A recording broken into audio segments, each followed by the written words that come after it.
unmuted. There we go. Hello, everybody. How you doing? Welcome back to Simple Path. Today's going to be an interesting one. Last session was very eventful. We had injury. We had some fun moments.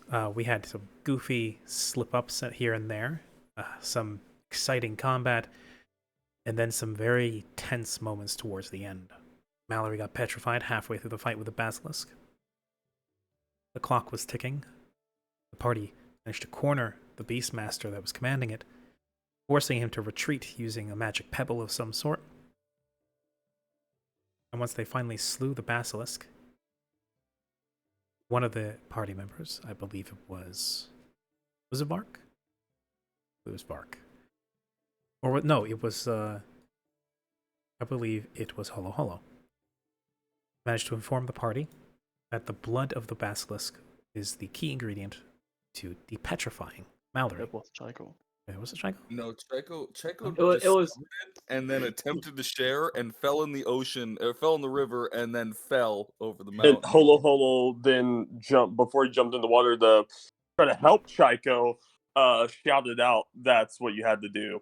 Yeah, because precisely. Yeah. Yes. Yeah. The party, while harvesting and applying the blood, Chaiko fell into the river and began slipping away, successively failing multiple swim checks with a turn of very bad luck. And as Hollow Hollow attempted to help her to his best efforts, every time she slipped his grasp, eventually went up the river and over the edge, to which he then followed a few last bits of advice and then went over to follow her, falling down the hole as well, leaving the freshly unpetrified Mallory helping out with the interrogation, or being uncharacteristically nice to the troglodyte that the group captured as they go about interrogating it and questioning it, now faced with two sets of large stone doors leading to various as of yet not visible sections of the dungeon. And so, I will begin today with... oh yes, and unfortunately, June is still busy with her family, and Jake, Flick's player, has informed me that he is not going to be here for today, so it's just going to be the five. So, my question is, Vark, Mallory, and Karia. You've just witnessed the disappearance, slipping of two of your magically inclined friends. Mallory is now depetrified. You have a whimpering troglodyte in the fetal position, now thoroughly confused as a result of Mallory's attitude. What do? I believe I was going to interrogate it, but we probably should address the elephant in the room that Hollow Hollow and Chaiko just went over the edge of a waterfall. So I'll kind of motion to Vair to keep the troglodyte from moving. Not like biting him, but just like keeping standoffish before I turn to the others and go. Fun fact, there is actually a pet trick called Menace, which effectively orders your pet to stand in place, threaten the creature, but only ever attack if the creature looks to be moving from its position.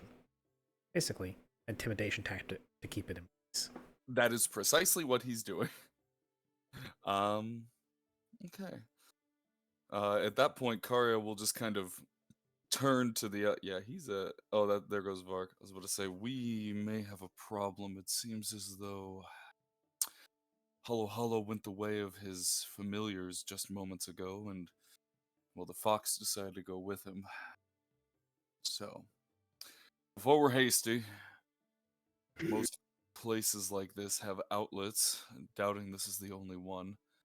We may be able to find some information and maybe get down there without having to dive over the edge of a waterfall. Vark, that means you do not jump. I was simply trying to locate them. based on the flow of the river and the potential outline of the caverns. Hmm. Probably. We would have seen the waterfall now that I think about it, wouldn't have we? Because when we When were up you here, when you were up there when and we you were up passed here, by it, you would have heard and seen it. okay, that's what I figured. I did throw a barrel into the water like 2 sessions ago, so I would have known Yep. You also where threw a That head is into the true. river. I did also throw a head into the river. That is true. With that, Kari is going to turn to the troglodyte and not necessarily in a menacing tone.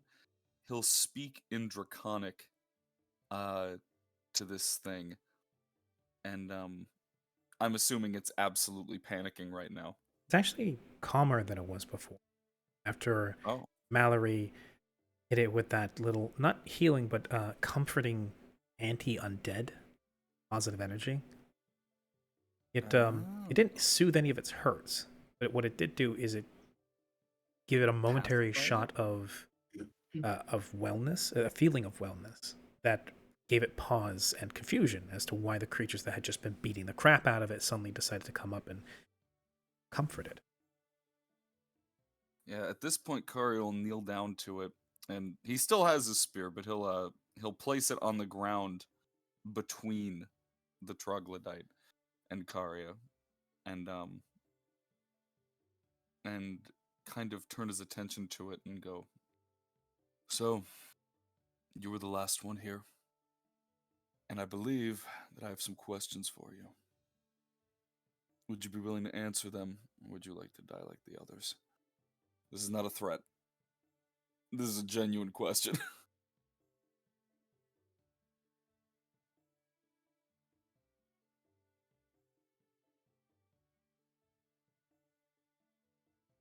To the audience, this is roughly the appearance of the creature, though in this case, looking far less menacing. As it looks you up and down, can I get a sense motive from it? Yeah, absolutely. You always see they have roll 20 open when they don't. Let's see. Yeah, sorry, 1 second. It closed out my character tabs. I'm just reopening them and readjusting. But sense motive, I'm not too good at those, but we will give it a shot.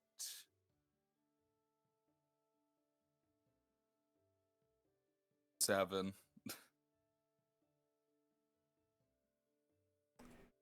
You're not quite sure what exactly what expressions play over its face. You have not interacted with these creatures before, and obviously interacting with dragons and half dragons does not seem to translate to underground dwelling reptilians, despite the fact that they speak an approximation of your language. They don't seem to have the same tells you, or maybe you're just not picking up on. But there's a complicated series of expressions that goes across its elongated face. But what they are, you can't seem to tell. And it doesn't seem... You see its mouth work for a second? You hear what sounds to be the start of a guttural hiss of some sort. But then it doesn't produce any words. It just seems to start and stop a couple times.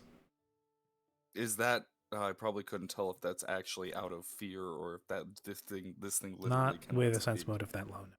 Yeah, no, I figured. No, with that, Karia will just keep talking because at the very least he knows that they can understand some level from our previous engagements. I do have a question. The large troglodytes, are they just adult troglodytes and these ones are immature, or are there different types of troglodyte? You wouldn't know because you don't know what a troglodyte is. That is true. That is fair. Well, regardless of that, Kari will then, I guess, continue. He'll sit there. At this point, he'll go cross-legged, sitting across from this thing, and I guess continue to question it. He'll go, well then, I have no intention of killing you. You're unarmed. And frankly, you're alone. And we may have acted rather hastily. I can admit that now. But what I also need, and what I foresee, is mutual benefit. We need assistance. And, well, it seems as though that you're alone down here. But before I offer it, I'd like to know more of you. Could I ask for a linguistics check? I can give it a shot. 10. Trained in linguistics? No. Good, then I think that's about the extent of what you would. Yeah, that's what I'd get anyways. I mean a 25. No, I'm kidding. So, something that's becoming more and more apparent is maybe it's a quirk of difference in size. Maybe it's just this particular one. Or maybe the Warren Guard was just a complete anomaly. But it doesn't seem to understand you very well. And going along with that, you do your best to try and pick out perhaps more archaic or just simpler words that you might have more in common. And despite and along with those other efforts, as you try to, in a nutshell, dumb it down a little bit, seems to understand you even just a little bit more. But there is a very obvious linguistic barrier. Mm-hmm. And getting to that point, it eventually seems to... The eyes, which were just kind of all over the place before, and were half on your allies, half on you, and then occasionally sort of almost zoning out. Mm-hmm. As your words just kind of washed over it. Eventually you start to simplify a little bit. And that seems to grab its attention a bit more. And when you stop speaking, kind of, it looks like it's working its jaw as if wanting to speak. Not being sure what to say. And then says, Zulgath.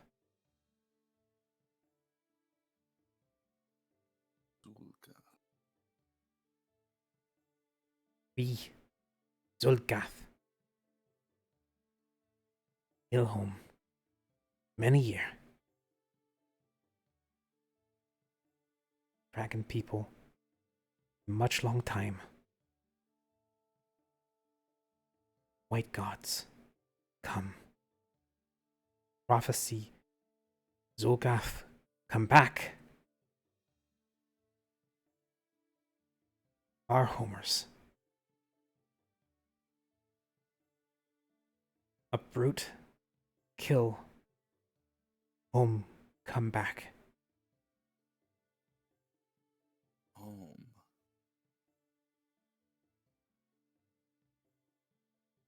Is he saying that this was not their original home? That they're nomads basically, or not refugees, but I would say that's another linguistics roll. Let's give it a shot. The 15, but I'm not trained, so 10. Puzzling out what he's saying is taking a lot of context. This is going to be more educated guess than actual language. Mm-hmm. What you can tell, as best you can, is that they have been here a long time. This has been their home for a while. But it wasn't their original home. Something white gods promising them their home back if they drive out the far home. White gods makes me believe one of two things. Why? Oh no.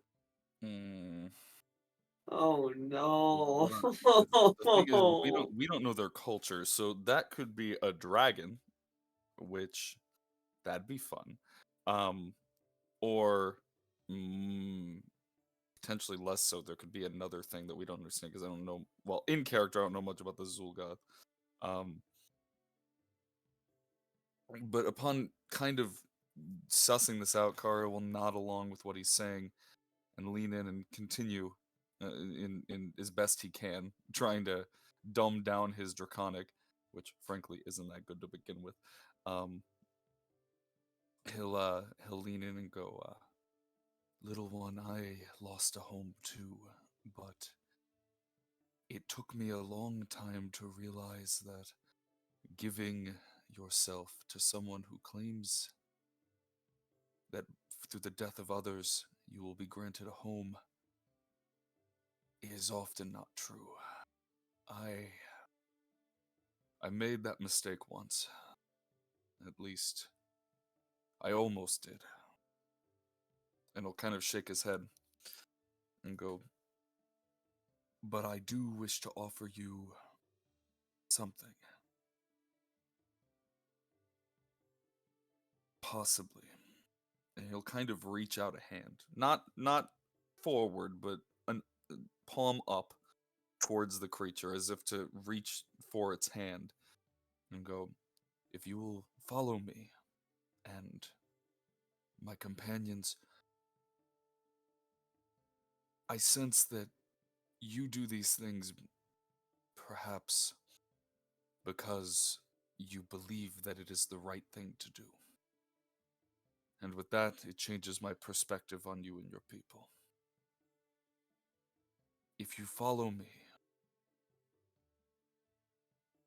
I will do everything in my power to lead you to a salvation that is not of this." Give me a diplomacy. I can, and can I make it with my sovereign aspirant ability? I know, man. Salvation is a pretty big word. It is a pretty big That's word. true. All right, that's part of the diplomacy check where I remember to dumb the word down. That's true, which is why I was asking if I could use this.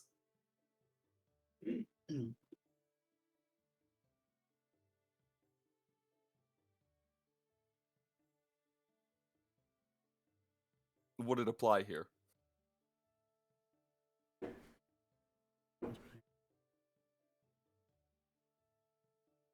Primarily the diplomacy bit. Mhm. Because Go ahead. yeah. Okay. Alrighty. So I'll roll it, and I'm not trained, so best I can do. Okay, so that's the best I could do because Well, no, I'm not with trained. diplomacy doesn't require training. Ah, okay. Well, I only have a 10 then. I only got a 10. You only got 10? Well, you can roll twice. Oh, that's true. I could. Well, yeah, I that's was a once gonna- per day thing. Yeah. So you don't have to use it. I'm thinking about it because if we meet I doubt that the tribal leader here is going to actually want to listen to us, especially after everything, but I don't know. that's true. I don't know, and it may be better otherwise to hold The off question here is, until do you then. want to... The difference here is, small tribesmen, more likely to bend to your whims, less influence. Chief, less likely to listen, much more influence. That is true. What is your priority? Also, something kind of also tells me that if we defeat the chief, the others would probably follow suit. Feel like that. Speaking of the chief, I wonder where it's at right now. Yeah, let's hope it's not with you. Actually, let's hope it is with you because then we're going that way either way. You know what? We'll see. We'll see. Sometimes. Anyway, so is that's the sometimes- result you're sitting with? No, sometimes a nation starts with one. Let's give it another shot and hope Okay. to God it works. That is Six. 18 18. with a +2, yeah, with diplomacy.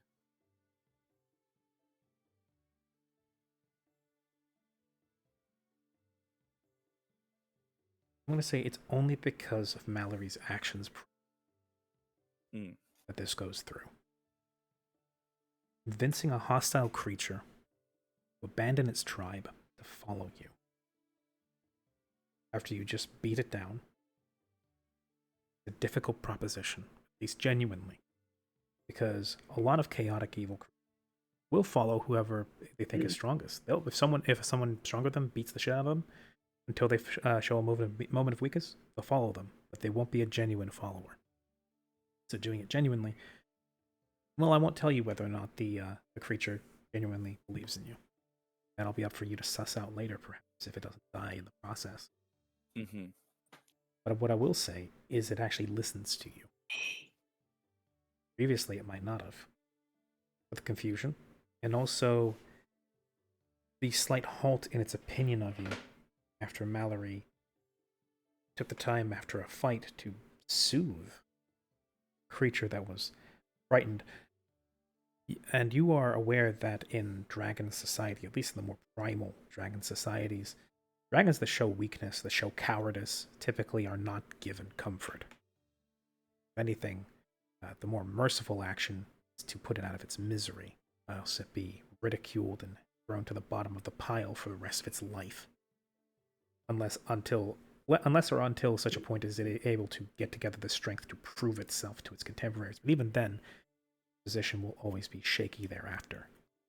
One moment of weakness back in Papa Orthos's cave system was enough to send even some of the older dragons or half-dragons to the bottom of the social hierarchy. Fortunately, ever lower than yourself.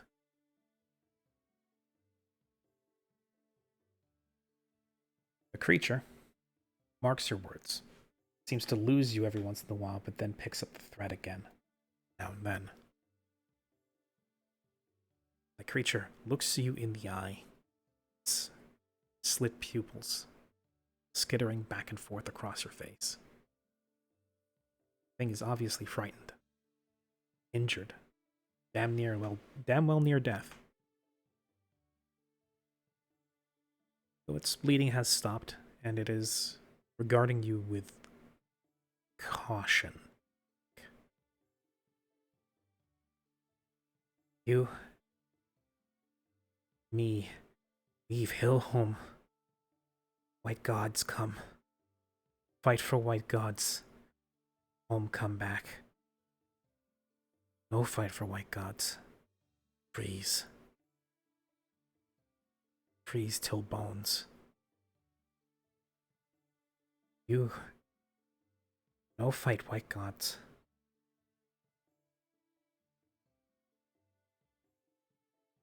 Seems to be trying to drive home a point as to, well, perhaps why it wouldn't want to join you. White God scary. White God. Basically, yeah, it's scared. Mm-hmm. Very much so. He'll leave his hand out. Still, he hasn't moved it. And nod understandingly. Goes, I once too feared a master greater than myself. But there is always another path, little one. I still haven't found mine. But perhaps together we may. All it takes is one step. He'll move his hand a little more forward. At this point, I will have called Vairov to stop menacing him, by the way. Vair's still very much on guard. Not letting this thing move an inch. Oh, absolutely. He's not going to, but, you know, I would I know that. Another diplomacy. With the same +2. Alright, let's give it a shot and hope. 12. So that's okay.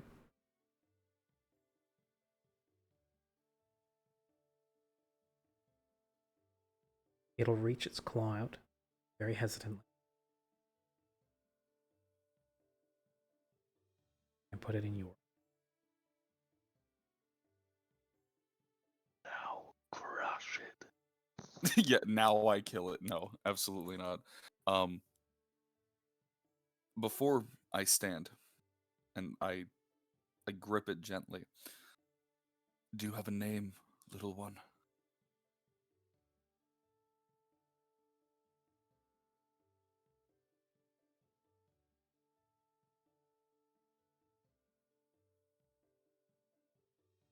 The ultimate DM question. naming an NPC that he didn't think would become important later. Very right.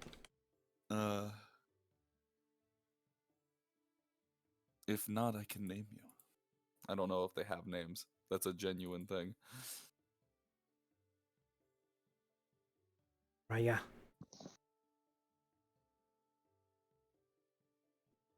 Mm. Raya. You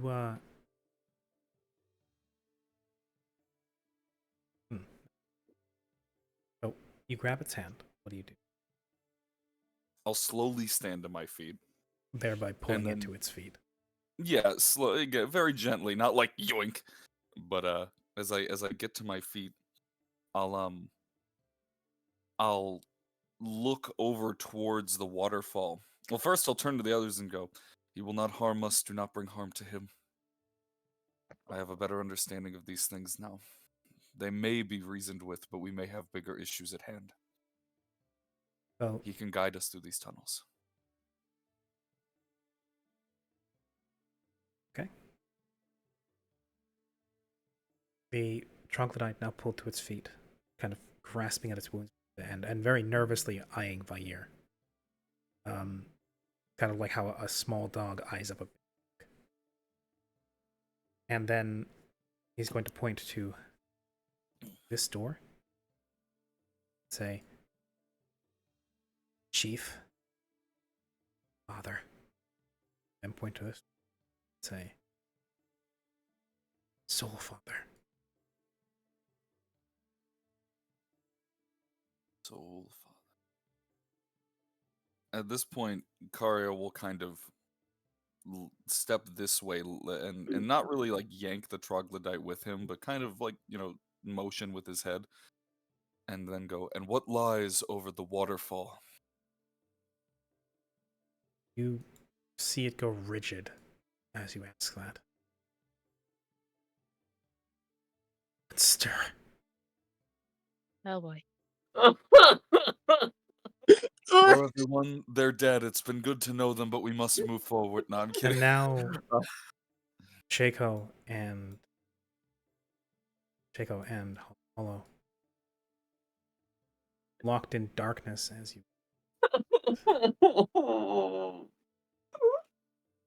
preserve the ambiance. Show this from the perspective.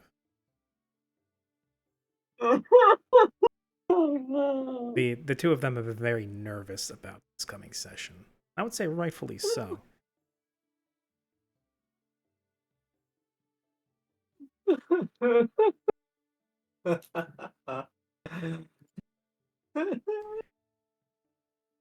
Chi and Hollow. No. There's a bit of a gap in your memory there for a second. Maybe it was the shock, maybe it was gravity, maybe it was the cold, maybe it's a mix of all of them. But there's a small tear in your memory from where you fell past the waterfall and then plummeted for a good. But with the darkness and just how quick it all happened, it's hard to estimate exactly how long it actually lasted. Fall was obviously long enough that when you hit the ground, it hurt. And awakening now, pulling yourself from the mud and the rank water in a cave where you can barely see more than a few feet, that is permeated by a wretched stench. Through the quiet drip drop of water, hear something drag across the ground. Small, burble, something. Oh, fuck. Oh. How's my leg looking? You've still got a harpoon in it. You may. And we. Sorry, go ahead. I would ask, what do you do as you both come to? Well, if we're going to get out of this, or at least if I'm going to get out of this, I need that harpoon out. Fuck. Alright. Turns all hollow. Harpoon out. Alright, here. I'll help. Does someone want to take So over for the heal? I'm You want to attempt to heal Yeah. him with the heal check? Do you want to? I can roll heal as well. Do you want to help me, or do you want to? you heal. You roll the main. I'll do the help. Okay. Yeah. Oh boy. Oh boy. So that does come out to a 12.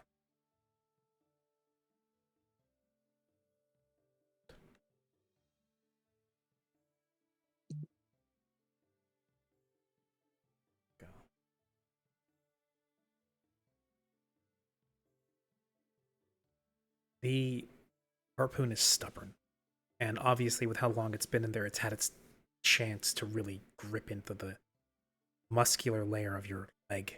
It hurts, burns, stings.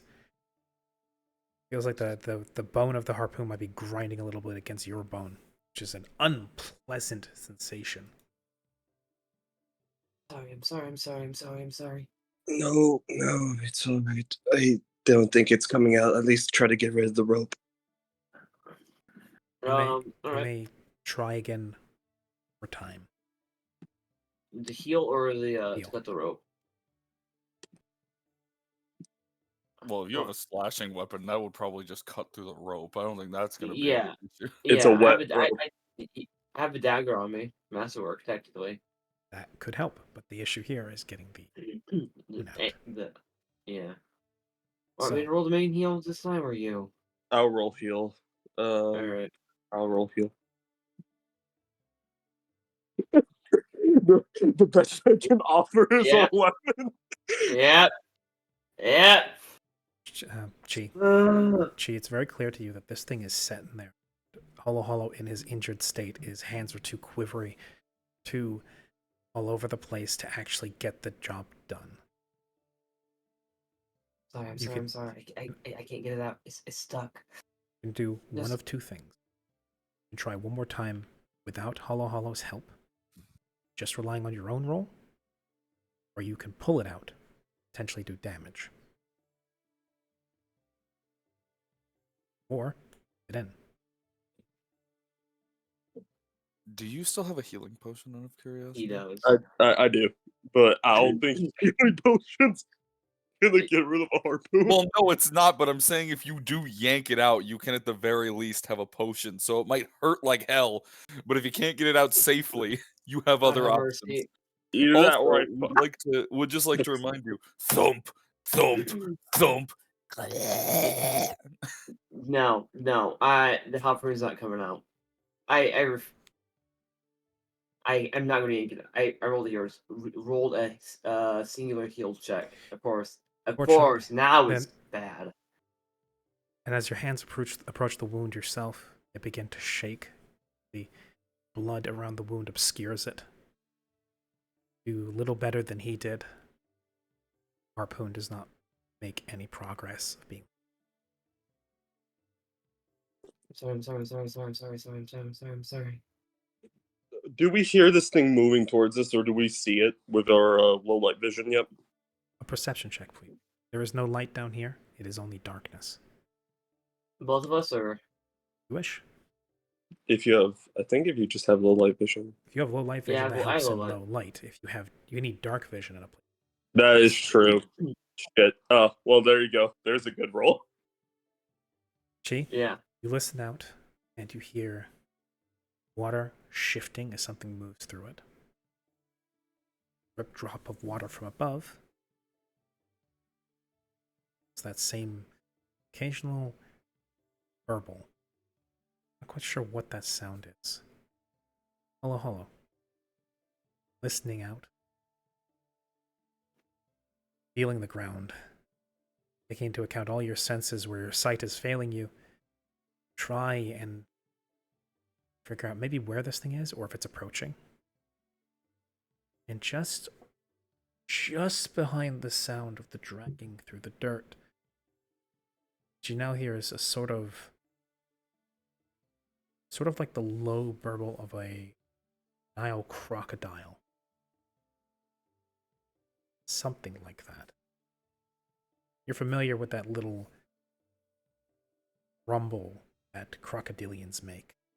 So reptilian, yeah, I know what you're talking about. Yeah. It sounds like that, but deeper. When it does it, it semi-vibrates through the floor, the base of its noise. And just behind all that, you hear a small jingle. Metal on metal. Oh. And then, Hollow, unfortunately, with all the fucking around with your wound, it's unfortunately not helped. And if anything, it's made it worse. And you take Let me pull up my sheet. 4 points of damage. As you continue to lose blood as the wound is continuously disturbed. The blood begins to leak into the water. You're unfortunately not able to hold back grunts and occasional shouts and screams. Pain. Every time that happens, and especially when the blood hits the water, you're not actually able to see the color of the red, but you see the water cloud through as your blood begins to drain into it. The moment it hits the water, that burbling becomes frequent. When eventually she stops toying with the wound, doing her best to try and get it out, but unfortunately making no progress. Her screams die down. You are also able to do something else in the room. This is getting out of hand. Now there are two of them. Hear something shift, but up against dry stone rather than the wet stone. It's coming to your left, and then the sound of a strained, dehydrated voice comes through the dark and says, "Hello?"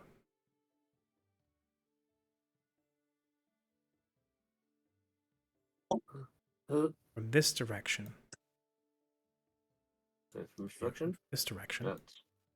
You hear that voice. From this direction, as soon as that voice speaks up, you hear a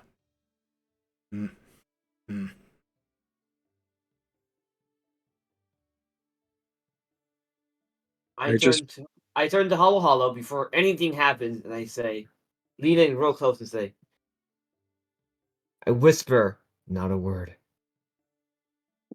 I just remembered something. I have dancing lights. Oh. Where would you like to cast that? Essentially, seeing that we very much have a border to our fucking vision. Probably something like it conjures up 4, if I remember correctly, right? Oh, it's 3. Depending on the version selected, you can get up to 4 lights that resemble lanterns or torches, up to 4 glowing spheres of light, which look like will-o-wisps, or 1 faintly glowing, vaguely human shape. Dancing lights must stay within a 10-foot radius area in relation to each other. Otherwise, may move as you desire, forward, back, up, and down. Lights can move up to 100 feet per round. Light winks out if the distance between you and it exceeds the spell's range, i.e., 100 feet is 10 feet.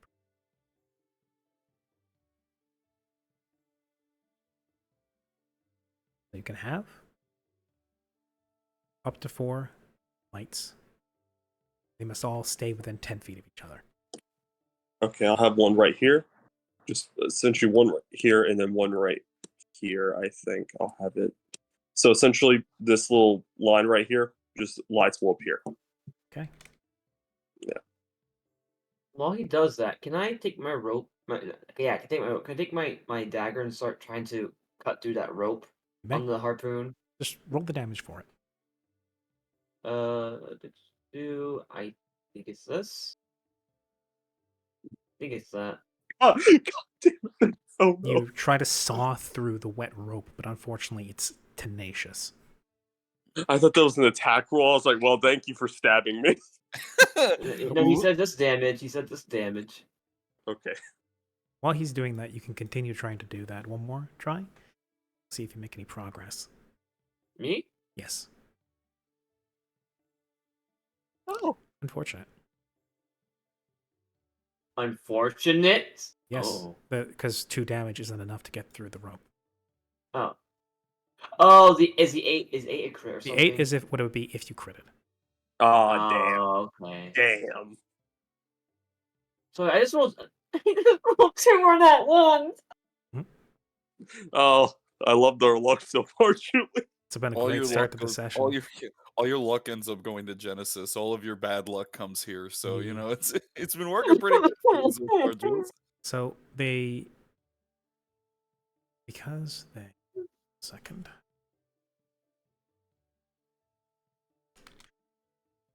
Shed light like a torch or a lantern.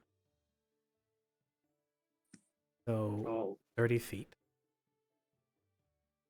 God, I'm so sorry, Perry. Oh, No, you're my good. luck. You're good. It's good. We're both dying today. It's all right. Okay, so I'm gonna do Box Hollow claims us all. torch. This. Let's drop a light. Come on. Cooperate with me. No. Joking. Okay. So one there. There. There, correct? Yeah. Okay. Then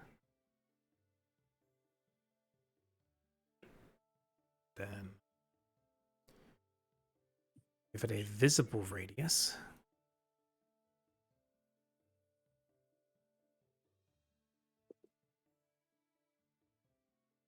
Oh, It's yellow. bathe in the light of the Holy Spirit. I'm going to non-reveal. Hold on.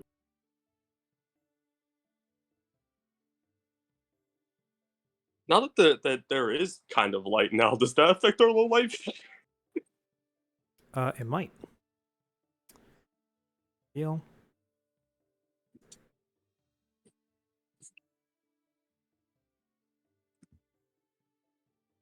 I don't see anything.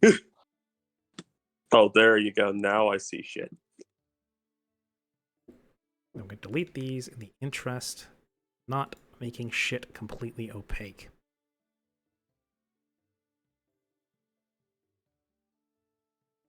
Oh boy. So your lights are there.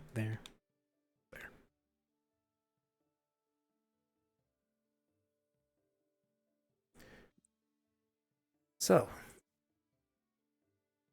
you can, to a limited degree, now see further out into the cave. Whatever's in here can now see us as well. Not that it probably already could, but You saying this out loud? no, I'm not. Okay.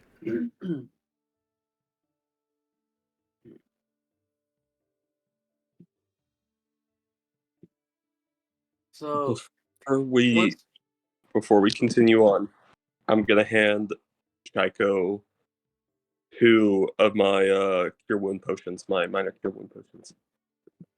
How many? 2. I think you need these more. No, I have 3. I'll have 1 on me. Take it. Fine, but I'm keeping 1 for you. Well, I don't need it, Hello says with a bleeding leg. Yeah. It's fish pain. I feel it differently. Joke.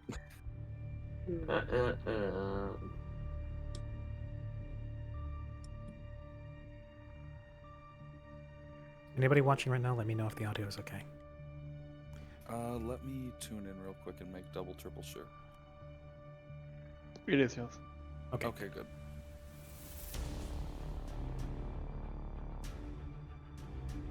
Alright, so I guess is this where I can do a perception check to see what I can now see? Yes. Do I need to roll again as well, or? Yes. If you wish to continue looking around, I would like another perception. Alrighty. Dirty 20. Fine. The best I can do is joking. That's okay. G, looking out, you see that there are sections in the water here that seem to dip down. It looks like it's naturally formed. So your best approximation is that is some sort of natural drain that leads further down. but collected around the edge, around what it looks to be a scattered ring of detritus that has built up around it, possibly leading to all those bones that just got caught on it, and now you've got a ring of people collecting around the water. Yeah, the drain going further down. The water here is murky, stagnant, and it reeks. And the dark is thick, it's pervading, it's claustrophobic. You can see some sections where the ground, though sodden, comes above the water. There are sections that look to be a little more brackish, a little more dirty than the others. There's even, up on your left, what looks to be some sort of plateau, a ledge, guarded by stalagmites. You could perhaps climb onto.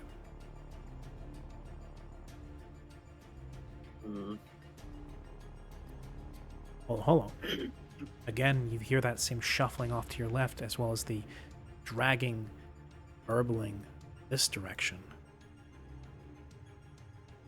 It's the voice from here, or the whatever you heard from there. Creature this way.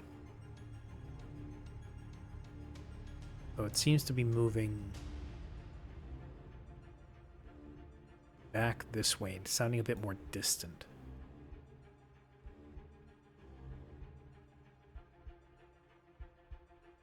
I think he's expecting us to go that way.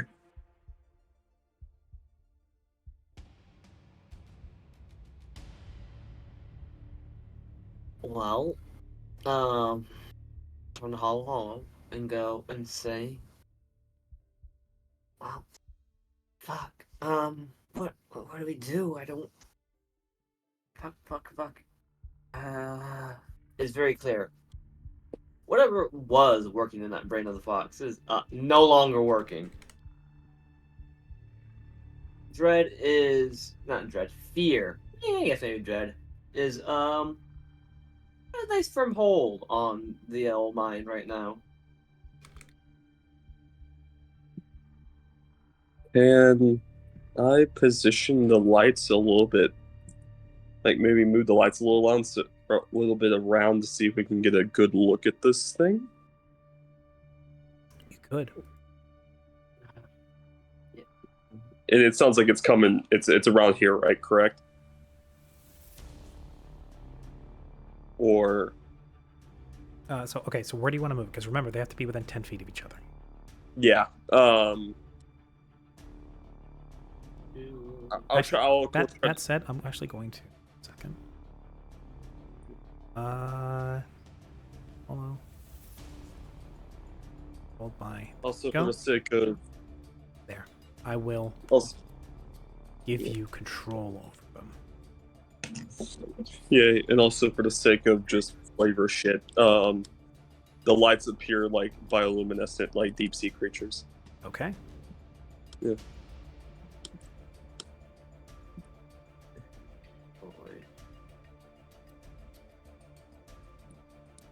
Need to move it a little closer, I think. And sort of peering over the ledge over there, in your direction, a gaunt face, you see someone. Second.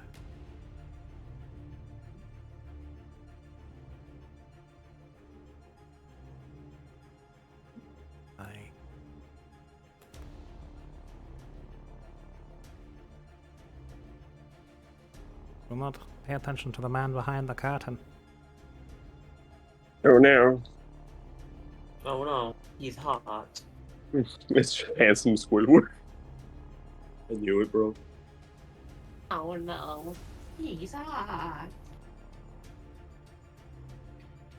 Oh. It's a goblin! Oh no, Oh, he's yeah. hotter. I know who he is. Possibly. So, as the range of vision widens,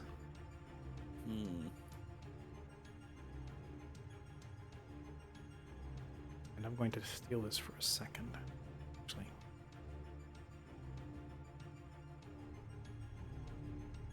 Do this often. Add this.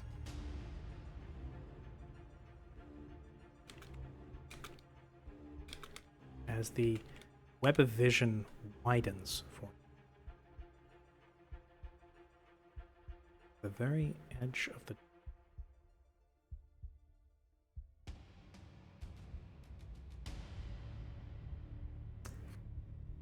say I've got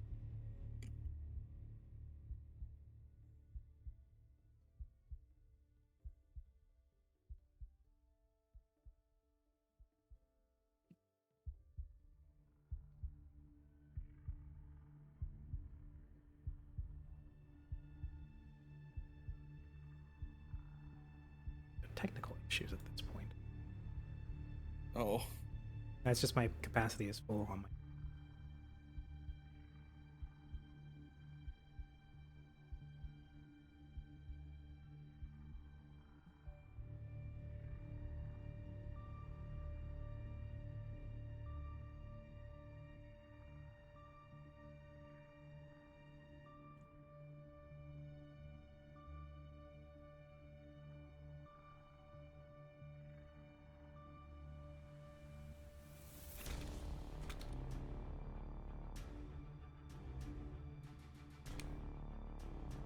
Smaller.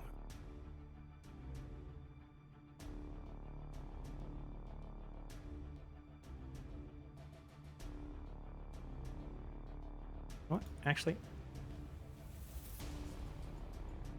I'm not going to show the stream. I'm going to show you guys.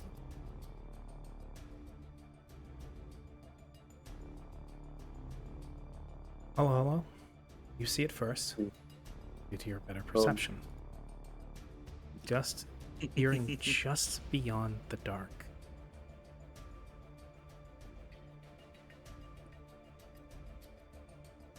Mm-hmm. Then she is the next to see.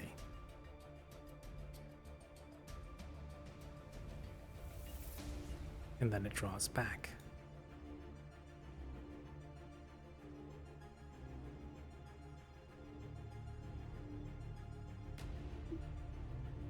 Hope you got a good look. So,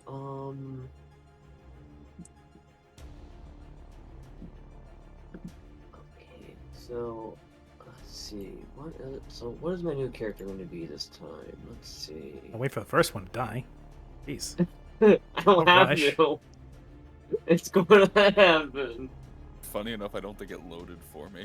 No, I didn't send it to everybody. I only sent it to Yeah. Holo Holo and Chi. Privately. Oh, okay. See, that makes sense.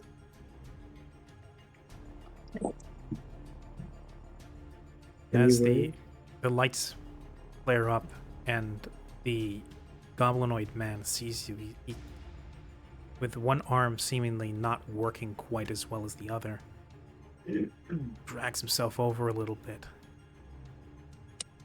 Says, "It can see us. It can see us well before you can see it. But it's chained. Don't get too close."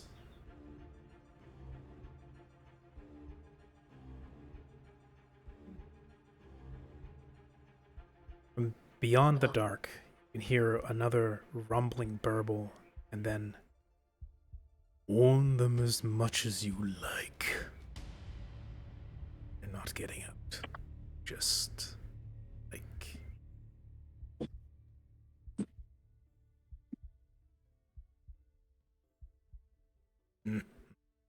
Wait, Hobgoblin Man?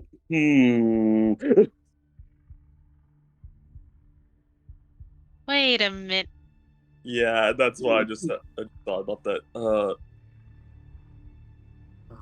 Well,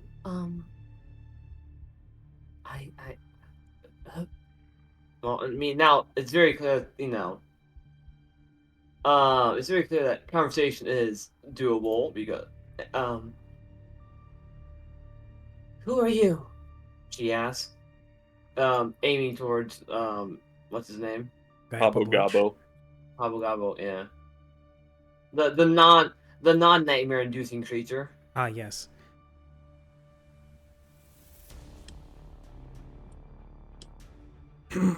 Raw Scout came here with a bunch of friends. Wanted to make a place to live. Didn't really work out. Yep, fucking knew it. Oh fuck, it's you. Oh no. He says this out do you- loud. Wait, you know me? Let's save this for after. We need to get out of here first. I just remembered something. Rami, how's that rope looking behind me? Oh, well, it's still attached, so it's just kind of coiled around you and a little bit on top of you, I guess, unless you push it off. Yeah, I don't want that thing falling off into the void. Okay. I suggest wrap it around your leg or arm. Yeah, but that's probably gonna slow me down. Would you like This to is make bad. another Would you- attempt to try and would cut you- it away? At this Uh, point, that- do you maybe want to shove the whole thing out? Well, we tried. We can't. tried.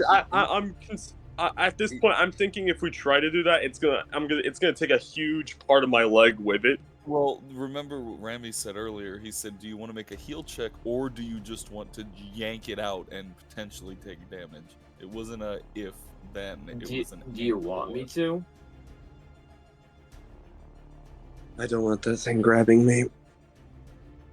Alright, Hole's gonna take a bone out of the water and just bite on it. That works? yeah. It's the Forgive me. taste of rot and putrescence mixed with the stagnant water is revolting. Give me a fort check. Oh, I guess. And in order, what do I roll to Heal. push it out? Push it out, yes. Treating a wound. Huh? I thought you were gonna make me roll a strength check to get it out. Oh, I mean, if you wanna. No. That's a nice Yeah. timber. Oh, hey, look at that. The one time we've decided to hurt Hollow, it worked. Hello. You bite down and you feel Forgive yourself me, you gag just- for a moment as you notice just how rank the water staining this bone is. But you bite down all the same. It's something solid. And then you smack your thigh to help distract from the pain as then with finally a successful heal check. Chaco is able to. She's about to grab it and then notices something. She feels something and then realizes, wait, no. And then begins to gently push until it pushes through past the bone out the other side. And Now then, then, drag the rope through. well, I mean, do you want to try and cut the rope first, or Can I? because otherwise I you'll be was dragging hoping to. you'll be dragging 30 feet of rope through a wound, sodden with dirt and water, rotten water. By Yeah, the way. I wanted to, but then you kind of. Yeah. Okay. Finally, you manage to hack through a rope, and you're able to cut it away, and then able to pass what's left of the harpoon through. You break off one end of the harpoon. Now that you don't have the rope interfering, pass what remains through. Get the barbs out, and close the wound. I need two things from Hollow. Mm-hmm. Roll me a 1d4. And then roll me a fortitude save. Oh. You take one more point of damage. Chaco did quite well in her procedure, minimizing the damage that went out the other end. Hollow, you feel a momentary need to pass out, and then you cling to consciousness. You're alive, harpoon is out, and you think you can walk again without having to worry about the massive fucking hole in your leg. I'm gonna uncork that potion and I'm gonna down that that shit. Okay. I like to hand him one potion back immediately. Go ahead and roll the healing. Yeah, no, I was just looking to see how much I heal. Mhm. It is 1d8 plus character level. Yeah, for plus caster level. So Yeah. when you made that, when you made these potions yourself, correct? No, I had Siren's help. I think I made a lot of these when we were level 3, so I'm Yes, gonna. so there's going to be plus 3. Yeah. Ouch. And I'll like to hand one immediately back to Hollow Hollow. I'll take it. Seeing Obviously. seeing your first potion not quite as effective as you might like, you take another and chug it. 8+3. Well, I don't know if you are you gonna chug it? I mean, I meant to just to hand it to you, just to But, have on you. seeing. Oh, okay. Do you want to chug it, or do you just want to keep it on your person? No, I'm gonna keep it for now. Okay. All right. That That section, as Roscoe looks on, sort of dragging himself forward with his arms, says, "You look like you've been through the ringer. Troglodytes are kind of bastards like that." I bit one's throat out. what's it called? Yeah, we really don't like. Sorry, I'm very nervous about what's over there. But Oh, it's yes, we. I try to keep the sweat down. It can kind of enjoys that. It's a little hard. It's a little hard to. You think you can climb? It can't reach up here. At least not yet. So, Shaiko will turn to Hollow Hollow. Can you walk? I'll carry you if you need to. I highly doubt you can do that anyways. Try me.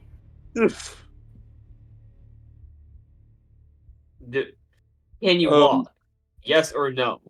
Yes, I can walk. Actually, though, could we theoretically use that rope, just throw it up there, and he can, like, grab it? Yes. And that could, yeah. How about that? Your curse became a boon.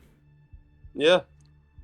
You throw the rope up to him. He grabs it. He secures it around one of the stalagmites.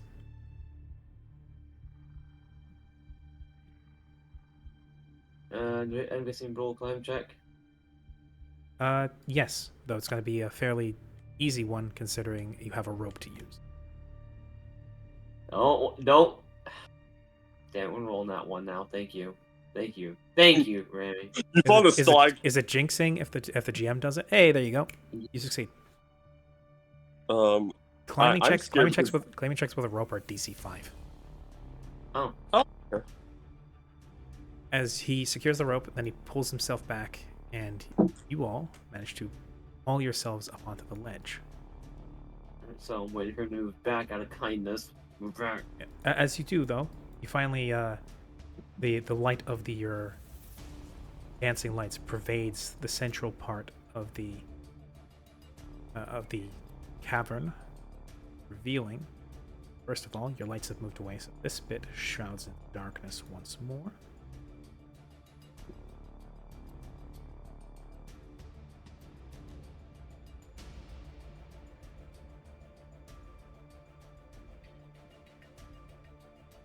But you reveal a bit more of the cavern.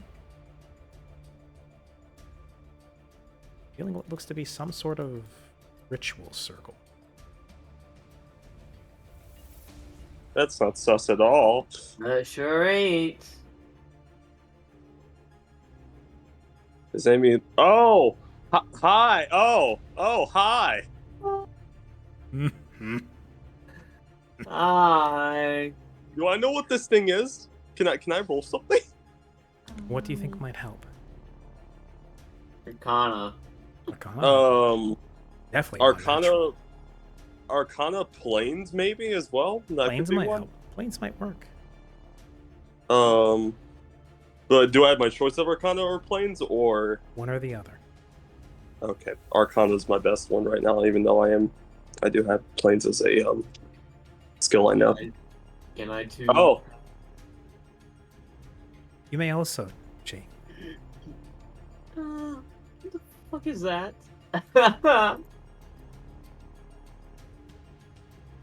Cam is watching. He says to give Hi. it a hug. you know what? I will give it a hug. As it strides closer, you Come are here. of all the things you are certain of, you are certain that you have never seen or heard of anything like this.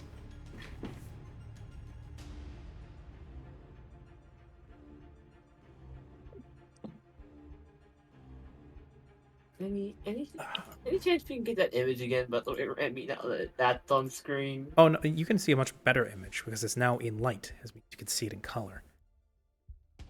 You are Can I certain. get- You are Can certain. I get the scary image, please? Oh, you can get the scary image, sure.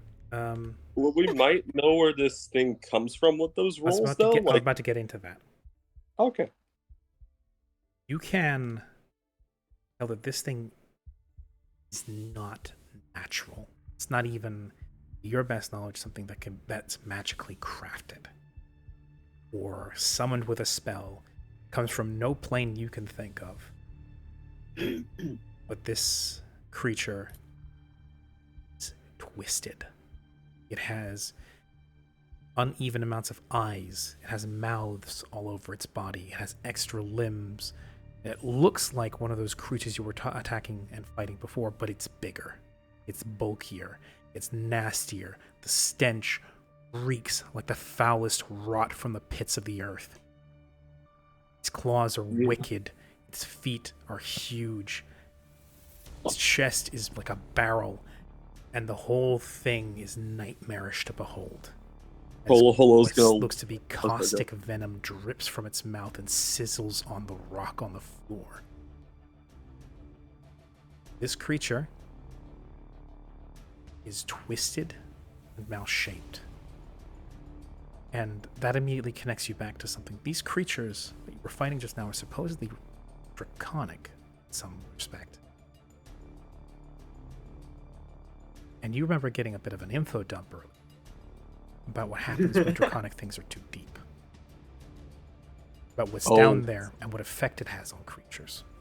That they become nightmarish, malformed, grow parts that don't belong in strange places. Holo's gonna say something very fitting as he This sees is this thing. This is a deep dragon, ain't it? No, I don't think it is. It's But not he's deep going- dragon. It's something deep. Yeah, but Holo's gonna say, "You are one ugly motherfucker." Is that in common or is that draconic? Draconic, actually. Good, because you're about to get a fucking mouth over a hand over your mouth. Oh, do not antagonize the creature. The mouth on this one. I'll enjoy ripping it off, savoring it. As He's gonna look it up and down. I think my mom could beat you up. should make a tasty treat too. And I'm going to unveil the image of this thing.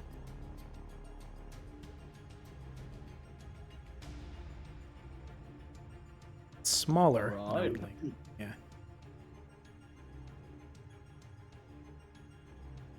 Those watching at home. Looks lawful good for sure. Vegetarian too. Yeah, sure. Vegetarian, oh yeah, definitely vegetarian. It sure is. Those sharp ass teeth really speak to a vegetarian lifestyle, indeed. Yes. Wouldn't you say, Echo? Wouldn't Is it a deep troglodyte what we're looking at? Of some sort. That's the best approximation that Chi and Holo Holo could come up with. Well, it's not the Spirit Father, and it's not the Chief. So good luck, everybody else. Could I potentially roll planes now? Or wait, no, never mind. I don't even have a skill rank. It'll only come up And to a I 10. do planes. So Yeah. I have skill ranking it. You may. I would ask if I could help. I don't think I can. Yeah. No. If you're not trained, you can't help. It's a class skill though, so that's fun.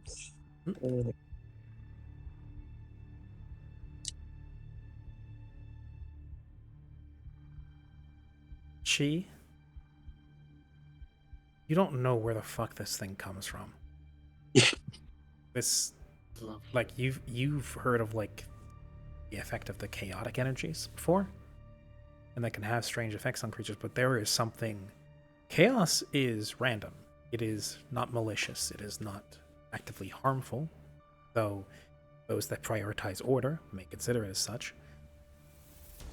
Everything about this creature, everything it has grown, everything that is attached to it, seems metamorphized and evolved with the intent most malign.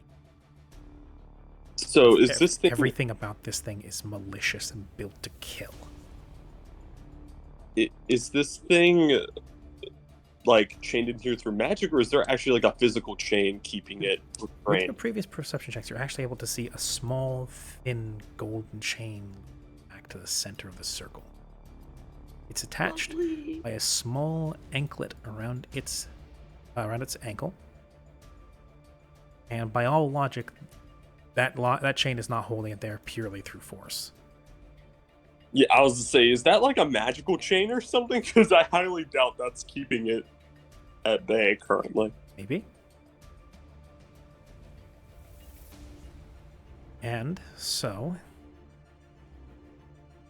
with that little bit of tenseness, as Roscoe bids you, well, you're going to want to take a seat against the wall for a second. You don't really look like you're ready to take that thing on, and neither am I, as you finally get a proper look at him and see that he is missing a leg. Oh shit! Roscoe is. Yeah.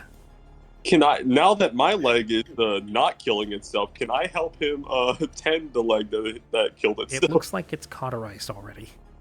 Oh, okay. It also looks like the wound has festered a small amount and he's been here for at least a decent bit. Okay.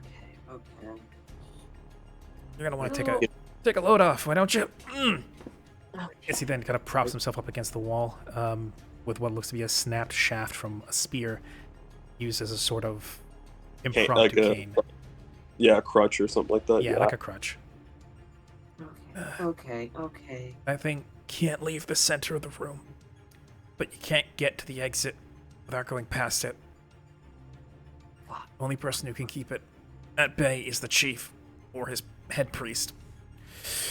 Okay. As he then finally settles in, the head priest has something on him that allows him to repel the creature for a little bit as he comes in and checks on it now and again, or feeds it with the prisoners. Okay. Best chance might be to get out of here when he does that. How the hell did you get in here anyway? Well, The waterfall. The waterfall. look. Of course, the waterfall. He says he slaps his head. I was trying to save. I was trying to save. You can go. You finish your thing. I was trying to save her. I can swim. She cannot.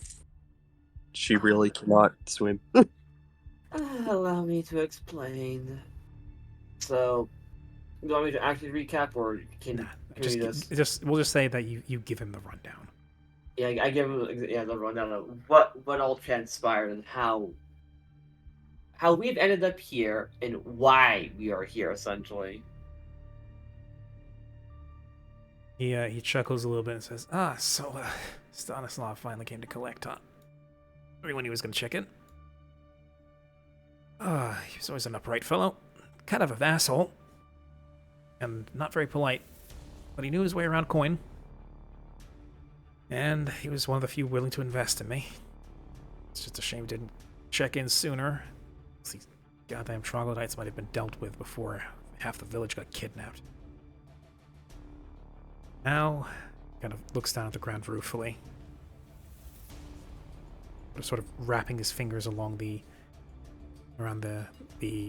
snapped spear shaft thing. No. Barely got a chance in hell.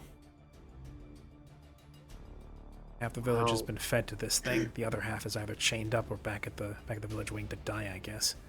If they had any sense, I hope they ran by now. No, they're still there. Okay. Well, if it makes you feel any better, as I should have explained beforehand, we have compatriots as well. They're above us. One that could probably rip off that thing's many arms. Gives Very you- easily, probably. Gives you a bit of a side eye and says, "Not Josh and me? No. You got more out there. You got backup. How many? You got 10, 20? I think it's 4 actually, right? So there's 5. Karya, Wait, no. Yeah, 5. there's 5. 5. Ah, it's better than nothing. Guess helps help. Meantime- Unfortunately, we have to wait for them to get here. Well, if that's the case and they're up there fighting their way through, I guess that means the priest isn't coming down here anytime soon. They have I their think hands- he left. Well, you think that was a priest? Oh no. This is in character. It could have been the priest. Oh no. We attacked the troglodyte camp, and the priest got away, we think. Sure. That might. Well, he looked like a one of them, but he had a bunch of magical scrolls, items, whatever they were. He used The some magical basilisk. items. Wait, he Basilisk. was with the basilisk? Yes. Oh, that's a relief. That's not their priest. They got a bunch. They've got apprentice priests and one head, but the one you ran into, the one that was commanding the basilisk, he's not their priest. He's their animal handler, I guess. He's a bit different. He doesn't have anything to. He's not even let near this thing. They're worried he's going to somehow manage to collar it and use it to take over the tribe. But as best I can tell, he's not managed to do that, as the creature would have. Again, paces. Oh no, it's turning invisible. Okay. As the no. creature Oh no. sort of paces back and forth, listening to what you're saying, and then at one point just proceeds into the dark.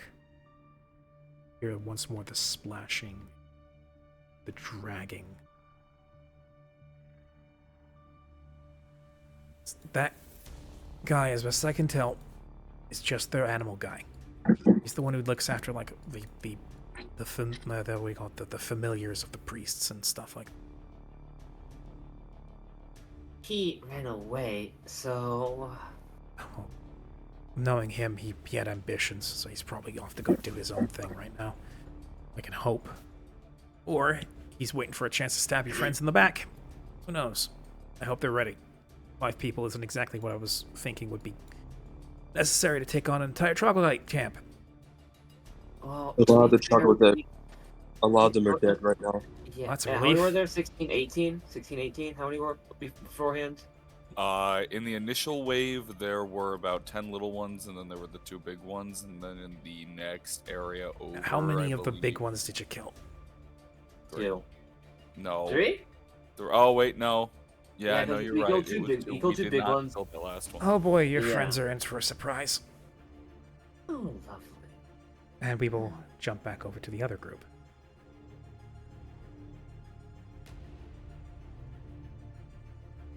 So, Fun. Do we have a sheet made for little guy? I can't remember his name. I was gonna make it, and I we Raya. got distracted. Little guy is Raya. Raya. Okay. I will mark that down in party notes for now.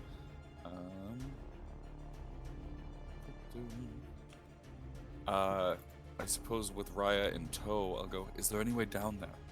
Well, aside from tumbling over the side. he looks at you, then at the water, and then brings up grabs a rock, brings it up, and then drops it. I see. And then Wow. he then turns around and points towards this door and says, "So, Father Key, Oh, I see. Raya, tell me, do you believe I may be able to petition your tribal leader, or your former? Perhaps end this without more bloodshed. another linguistics check." Okay. Give it a shot. Now I know I have some things I have to start putting ranks in. 17. Wow, imagine rolling the kingdom. You need to know how to talk. Wow. Listen, linguistics is one thing. Yeah. Diplomacy, is knowing how to talk to people. Linguistics is knowing how to speak a language. That's true. If we're still keeping the +2 with Draconic, then that would be 19. If not, then it's just. But you also the don't have any ranks in it, so it's just a 10. All right, then 12. Does the bonus activate to the 12? No. Wait, sorry, does the bonus? No, does the no, it +2 doesn't. add No, it 5 doesn't. to No, 10? it doesn't. No, it doesn't. No, it doesn't. That I just got- I got the it. only benefits you get is as if you rolled a 10. Yeah. So you try to ask him if there's some way you could talk to the leader. He says, "Leader is right. He strong, not like other strong. In favor of white gods. Him and Soul Father. Brothers in soul. Given strength by white gods. Given strange. He says a word. It doesn't quite translate. And he says, soul. This soul thing. They stronger. He no listen to weak. Strong. He kind of seems apprehensive, possibly not even certain. He listen. Short and long. Dangerous.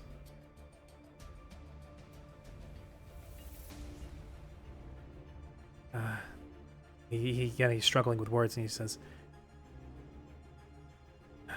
"Many Zolgath waiting.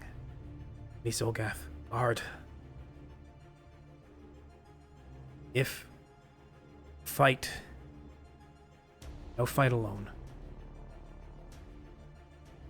By which he means, if you want to prove yourself to the chief, you're going to have to beat him. If he fights you, he's not going to fight on his own.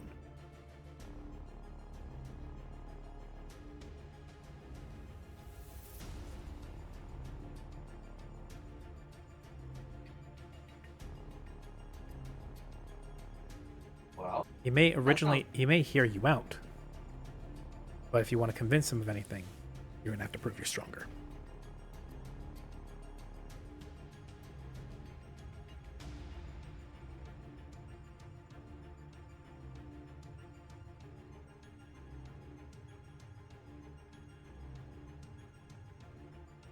Kari, you there? I'm so sorry. Whoop, I had accidentally muted myself. I'll nod and go, okay. How much came through? Did that bit about me challenging him to a duel probably wouldn't work? No, we didn't hear that. we didn't hear a single thing after I finished speaking. Yeah, I understand. Yeah, so I said, I suppose then I couldn't challenge him to one-on-one combat. Take that risk. If you he takes the word from you, 1-1 combat. He send champion. The champion, maybe, listen. Champion strongest, biggest. Best.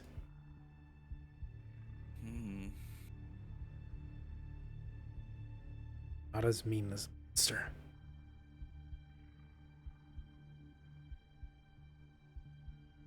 You see, Raja. I have to write that down somewhere. I keep forgetting. I made I'm a sheet writing it for down right here. Whoop, whoop. Oh, thank you. Raya, there we go. There we go. Try Lucaria.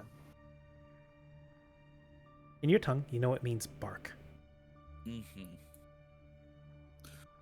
Raya, our companions have fallen below, and I'm not quite keen on letting them die.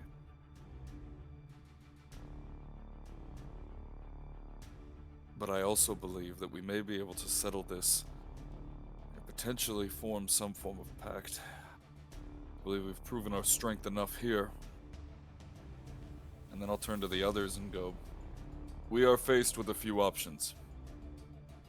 Did they understand what Ryo was saying, or do I have to just kind of summarize? Because he's speaking. Vark did. but Vark would have he's the only gotten, one. yeah, Vark, you would have understood some of it, especially since you're a little more schooled in linguistics and how to deal with that. Absolutely. But yeah, no, the others would have been kind of lost. Yeah, so I suppose then I'll turn to the others and explain. Well, we're faced with a problem. The key to the beast down below, apparently whatever monster lurks down there, that is its lair. And only the door on the right, their priests, their spirit father, holds the key. If that means that there is yet another way down, perhaps it may be through there. However, on our left is the chieftain, the leader. If we are to approach, he will send a champion.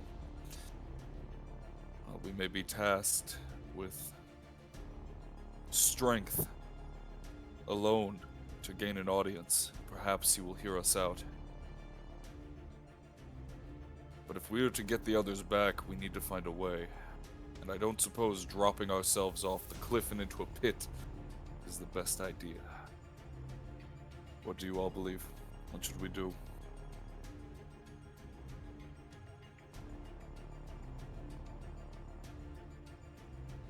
Two of them are currently to put input at the moment. Yeah, it's true. Both Siren and Flick. Flick are not able to. Flick, Flick, at least my approximation would probably say that he's down for a good duel every once in a while. That's true. And Siren would be for whichever path gets them gets quickest to the two of them. Yeah. Well, between chucking ourselves off a waterfall and fighting another lizard, I suppose I'll have to pick the lizard.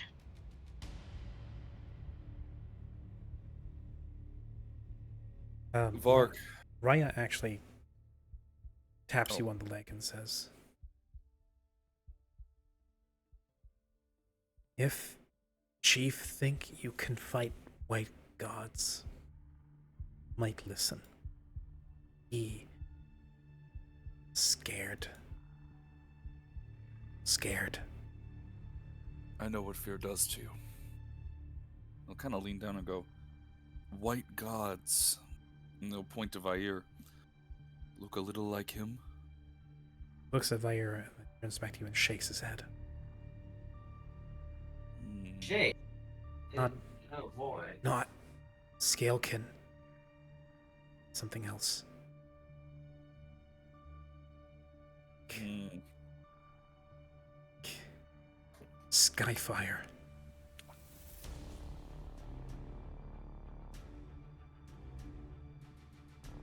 Skyfire. By which he more than likely means they radiate like the sun. Interesting. Vark, do you have any knowledge of something like this? May I roll a check? You may. What would you like to use? If there's someone I know that's going to Nature? have if there's someone I know that's going to have knowledge of white gods or weird shit, it's gonna be Vark. I'm gonna go with nature first. Okay. Man, it's like wow, it's like Carv is using his brain and knowing people has skill sets. Yes, He's learning as a leader. that's true. Yes. You know, Subsequently, one of the greatest skills a leader can have is to know to delegate. That is true. 25. If that is not enough, I could make a help check on nature. I do have knowledge nature. The 25 Vark. To the best of your knowledge, there is no naturally occurring phenomenon, animal, or even like swamp gas that is persistent and intimidating enough to apparently speak to, influence, manipulate, and supply a entire tribe with magic items and empowerment. Okay. No natural phenomenon did this.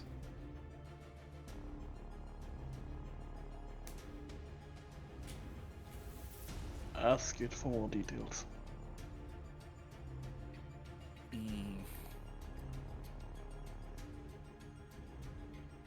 I believe you may want to. Raya. He'll lean down and point to Varg and go, "These are my friends, and they may be able to help in some way. Can you describe them a little more to my friend here?" As he points over to Varg. Raya will struggle for a moment and say, "Some walk, some skitter, some slither, some else. But when come, like, 1 second.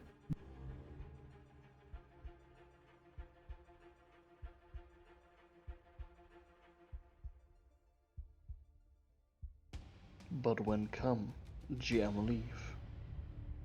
Right. My brother just showed up with a snack and a drink because he heard he thought I was sounding a little parched. Very appreciative of that. What a nice thing. That's sweet. So, Raya, and you're saying, when come, always like living skyfire. A light, hurt eyes, not look at, only bow. They show miracles, soul power beyond anything only gods can do. Mountains fall and rise, water come, stop, snow bury tribe, and fire bring back. Like God's shining white, come, destroy, give life, and demand.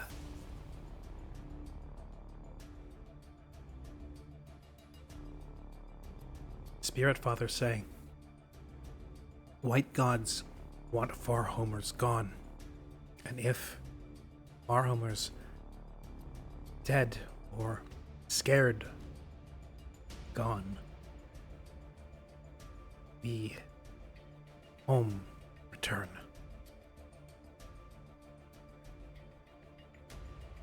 White gods. Body. Slimy. Like fire. Shining, hot. No slime. Not like fish, but like... He struggles again. Like fire.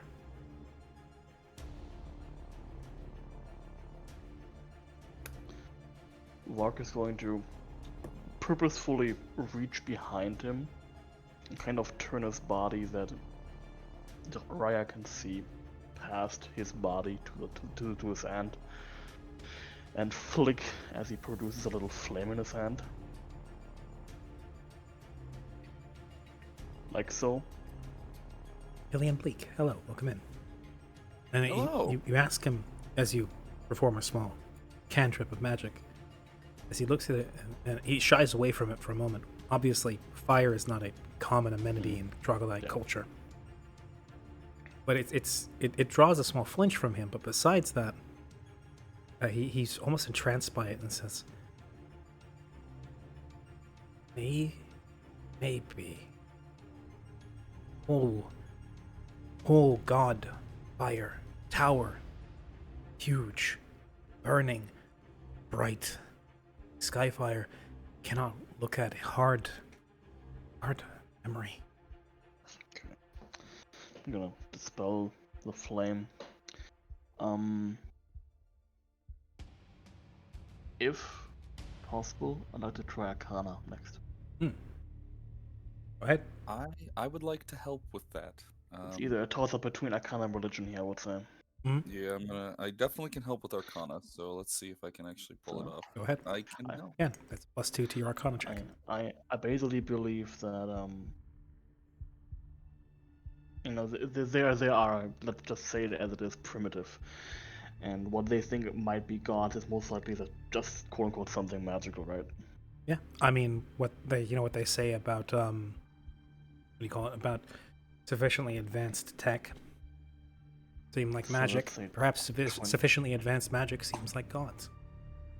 That's a 31 in total. Beautiful.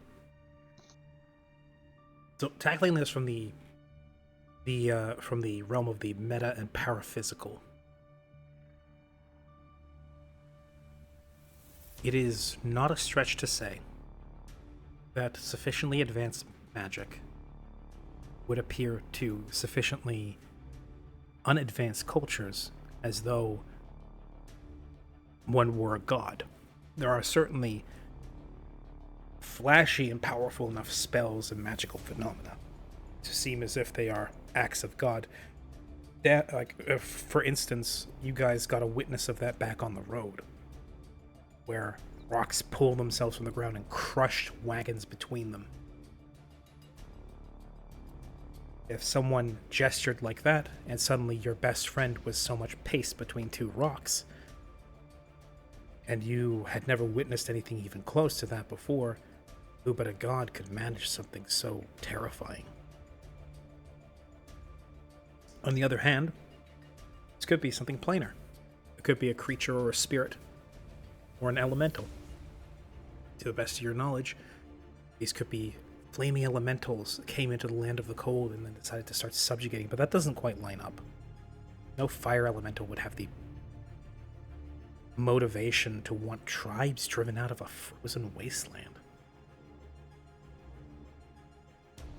It is most certainly feasible. Somebody is manipulating this tribe into thinking they are godlike, powerful spells. It's also just as likely that it is some sort of demigod or godlike person, posing as a people, wielding casually such powerful magics.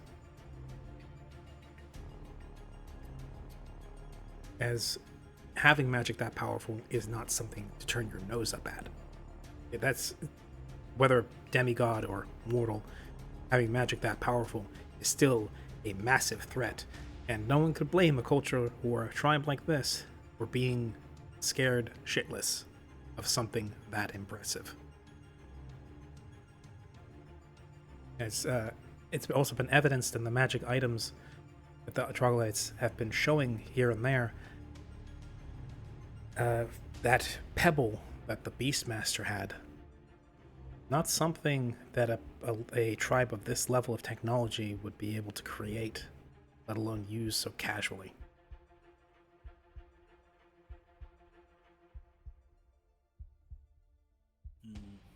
Out of character, remind me, didn't we find one of those unused pebbles? Was it Chico that picked that up?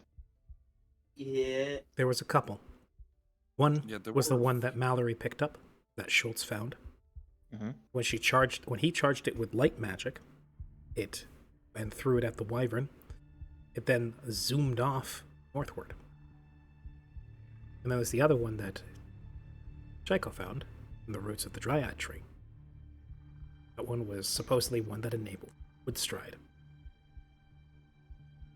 or tree stride, and an unlimited amount of times, but at the deficit of the dryad involved.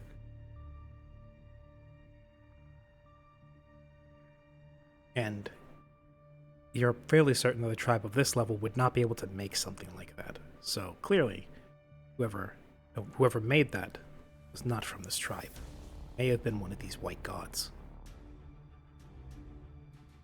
Same goes for any other unusually advanced magical items in the possession of the tribe.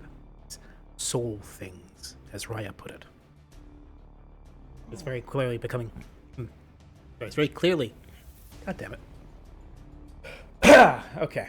Very clearly becoming apparent that the word soul is tightly linked to the concept of magic in troglodyte culture. Zolgath culture.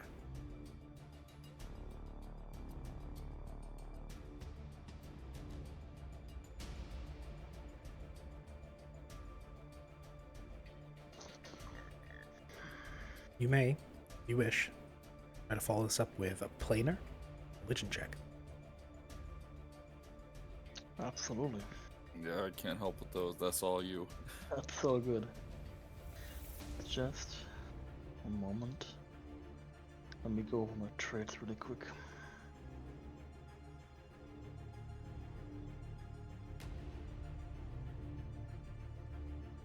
Yep. You know who could help with religion though? If you wanted to go that route. Oh, Yeah, I wonder who could.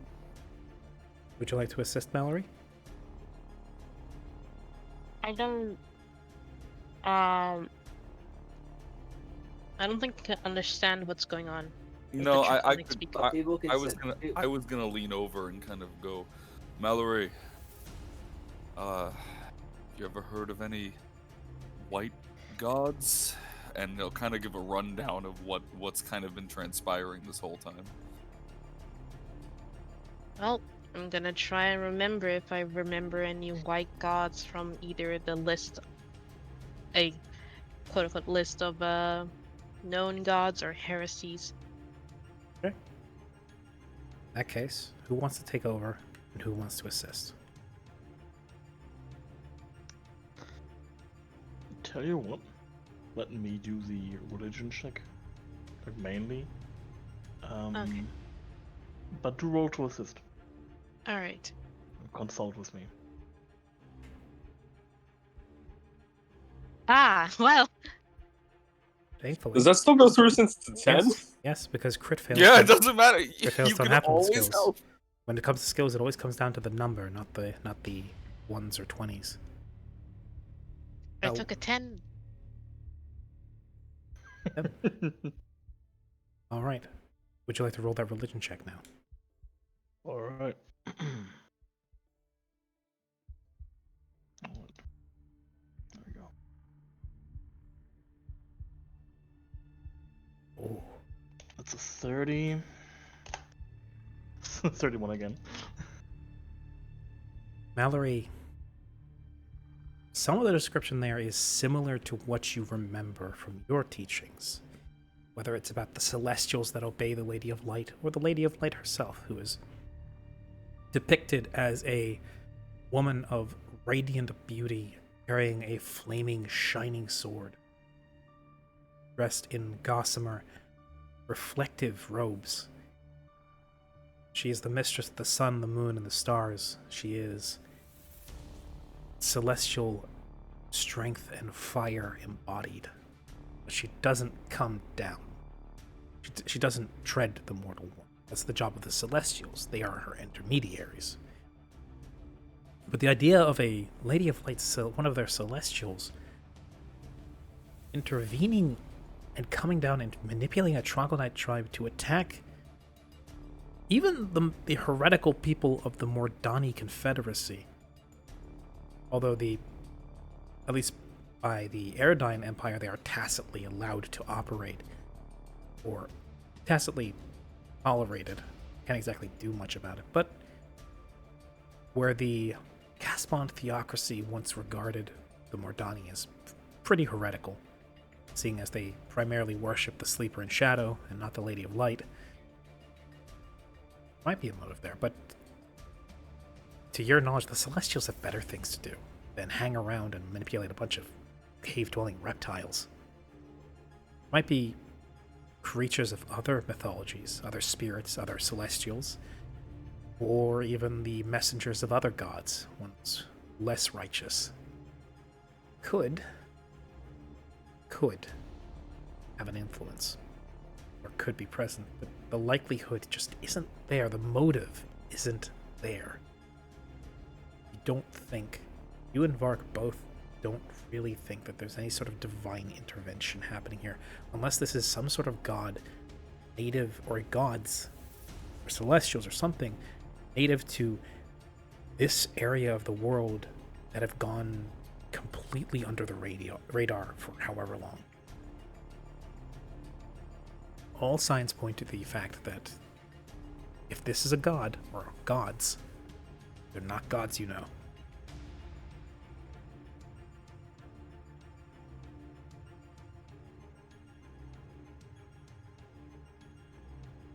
is a very curious situation.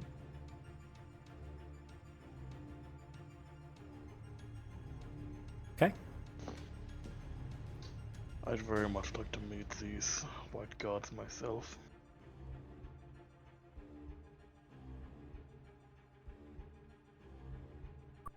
At this point, Kario will kind of, I had to switch real quick, sorry. Kario will kind of turn back to Raya and go, "You say these white gods bestow magic?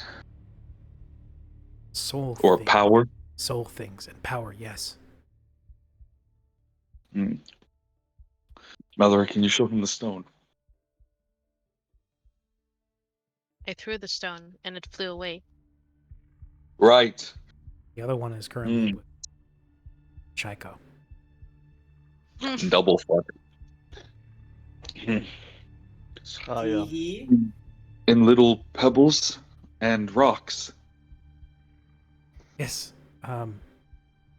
Soul things that give small power, but also small soul things that give big power.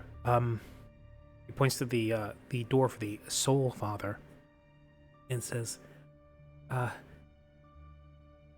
great many stone cold ring."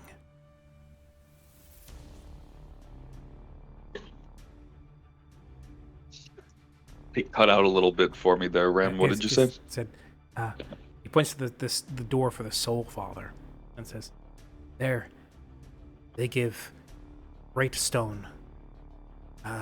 Bring cold." Well, that explains where the Dryad is getting this from. And do they come here, or do you have to summon them? Oh, we know, beckon, they come or send talker.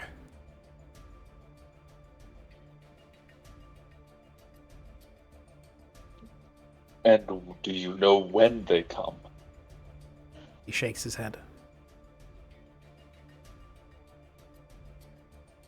Well, then I suppose there's only one thing we can do. And I'll kind of turn to the others and go, I believe, at least in my head, that we need to stand before the chief and get more information. I believe that may be our best bet. Or we could seek out this priest, this priestly man, the Soul Father. We either go and challenge this champion to a fight and potentially get information that way, or we can see if the pious man is so peaceful and holy as the ones I've come accustomed to. What say you both? I would not bet on it. That the priest of this tribe is peaceful, given the culture's tendency towards violence. In any case, we shouldn't tarry any longer. Who knows what the others are waiting? Who knows what the others are encountering down there? If they are alive at all. I do need their bodies for a funeral.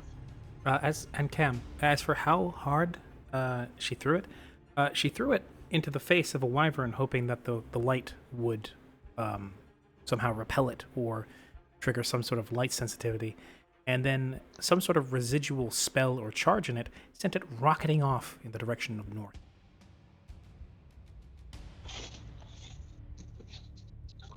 It was an ender pearl. I forgot. You can keep telling it that. God, You can dude. keep calling it that. And for every Minecraft parallel you make, I'm making a note. No. So, how would you like to move forward? I'd like to move forward to pick step, please.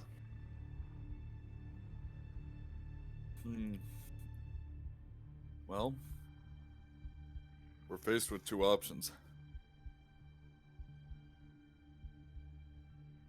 A potential horde of spellcasting troglodytes, or one.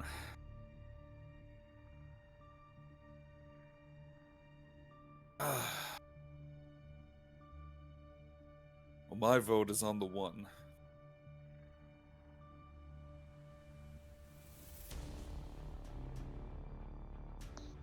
After you. Raya. Raya's already retreating back, keeping his distance from the door. Yeah. If possible, I would like you to go remain with your broodmother. Keep her safe. Not that she needs it, but not broodmother. Warren keep what was their name? I never got her name. Weirdly enough, when you say broodmother, he knows immediately what you're talking about. Oh, good. Defend her, and I will come for you when this is all over. He hesitantly nods and then jumps in the water, swims up the stream, and then see him jump out here. Disappear. With one Alright. last glance back. Okay. Follower unlocked. All right. Well, let's go meet the king of this place, quote unquote.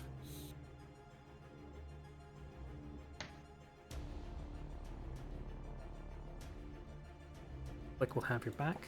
Siren will be back.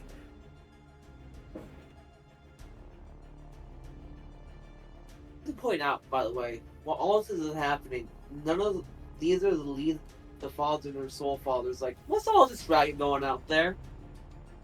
Yeah.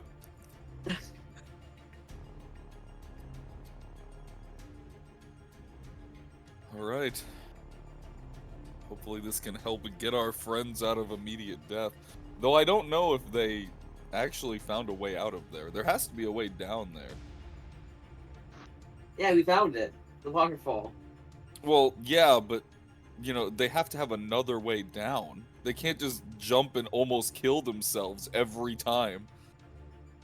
The key is with the Soul Father. However, we might be able to get it without having to kill the Soul Father. So you open the door?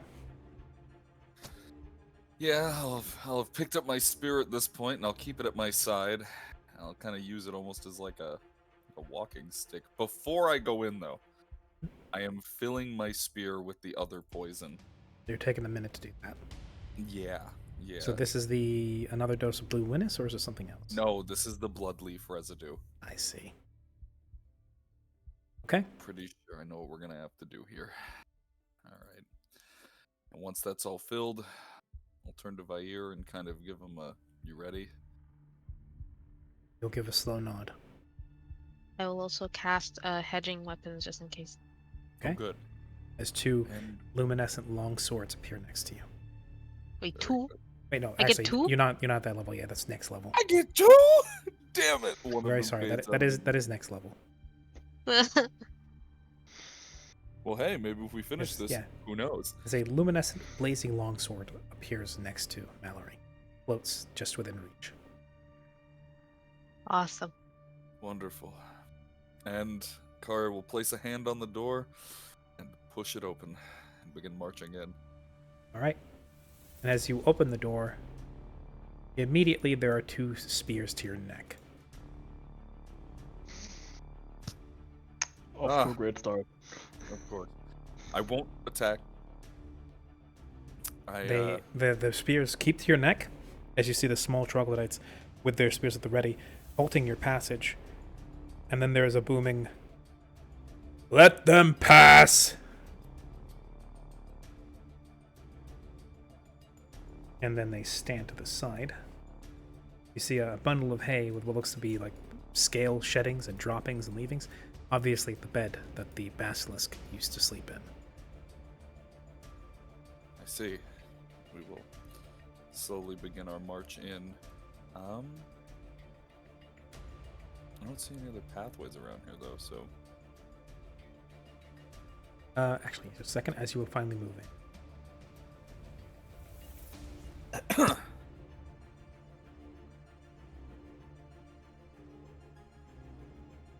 Further in. The These ones are obviously more disciplined than the others. They are standing at attention, spears at their sides. The smell here hits you. It's rank.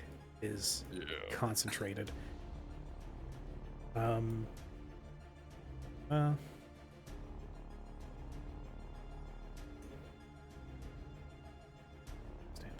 there. As there is a passage down south.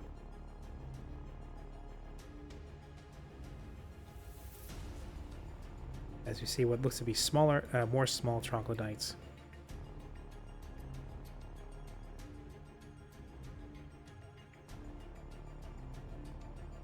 Okay. Down we go. Wait. Oh, my apologies. Being a little too fast. You see a strange creature next to a small, another small but darker troglodyte that is bedecked in what looks to be paraphernalia and almost the attempt at jewelry.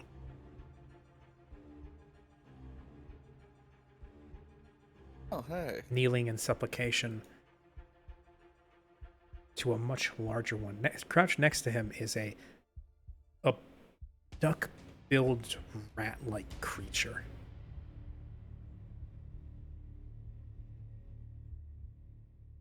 Could I get a nature from you? I can give it a shot.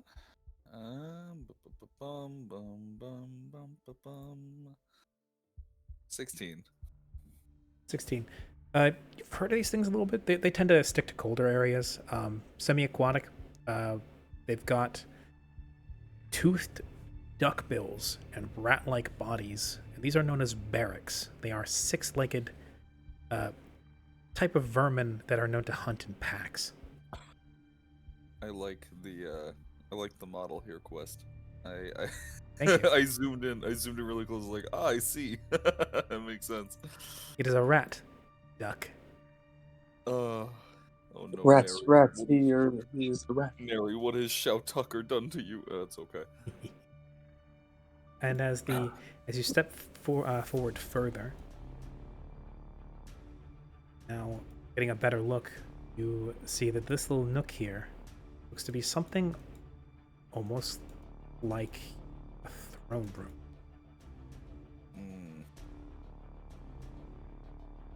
Oh, look. See a larger one sitting upon a throne made of hide and bone, and in a small alcove just next to him is one that's even bigger than him.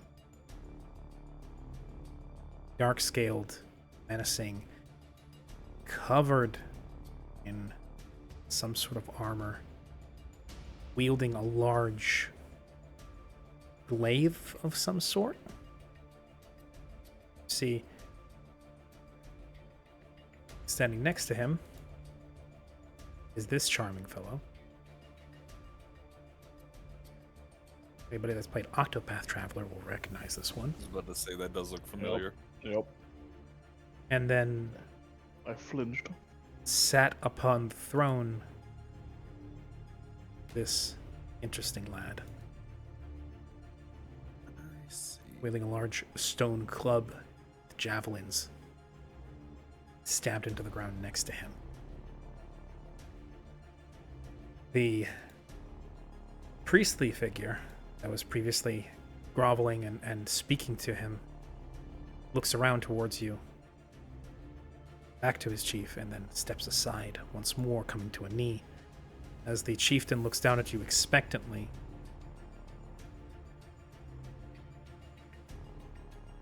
the hitbox for that is quite large. As the looks down at you expectantly,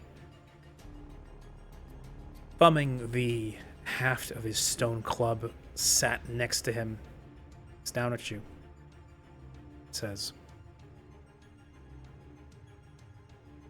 "Heard you all the way from the kitchen. You have a lot of nerve." Well, Kari, I suppose we'll step forward. We've always been told to make an entrance. Or is he addressing me directly, or is he addressing all of us? All of you as a when he group. said- Okay, I was about to say. We've been told that we know how to make an entrance. No one's ever said that, but they don't need to know that. Just for less clutter, I'll stack. So, yeah, let's play a shell game with the party members. How about that? Yeah, there you go. We'll just right. Okay, there we go. Oh, boy. It's cramped in here. Really quick. This door that we went through, Mhm. does it have a locking mechanism? It doesn't. Besides, maybe like on the back, there's a way to bar it. A couple hooks on the back of the door. Okay. As you approach, and the chieftain's eyes squint. Champion has his hand ready on his glaive, looking just about ready to take your head off at the slightest provocation. Chieftain looks down upon you and says, "Proven yourselves worthy fighters, fighting your way through what must have been most of my tribe. My spy master informed me you were making your way towards my room.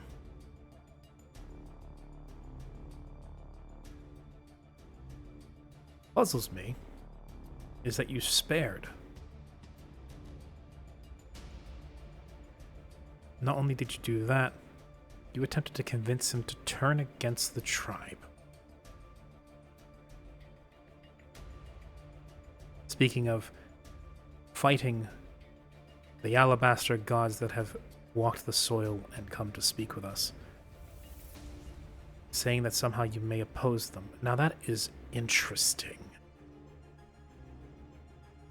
He actually crosses his arms in his lap, threads his claws together. "I don't suppose you could tell me how you intend to do that." Kari will nod and sit. Not in like a. He'll just kind of take a seat and he'll set his spear in front, clear as day, and then kind of take a moment and go. At this current juncture, we ourselves are a small band of warriors. We've traveled across this frozen waste for quite some time. But there are more of us. More that we've, well, for lack of a better term, they lost their way. Originally, our quest was to quell the suffering of a nature spirit of sorts who was being tortured by your people. But I'm aware of her, yes. But upon hearing your strife, upon hearing of these gods that, from as it seems, lead you by fear, I found myself realizing that perhaps we came in without much thought as to what could have caused these things. And so, rather than turn your people against you, I wish to offer you an accord.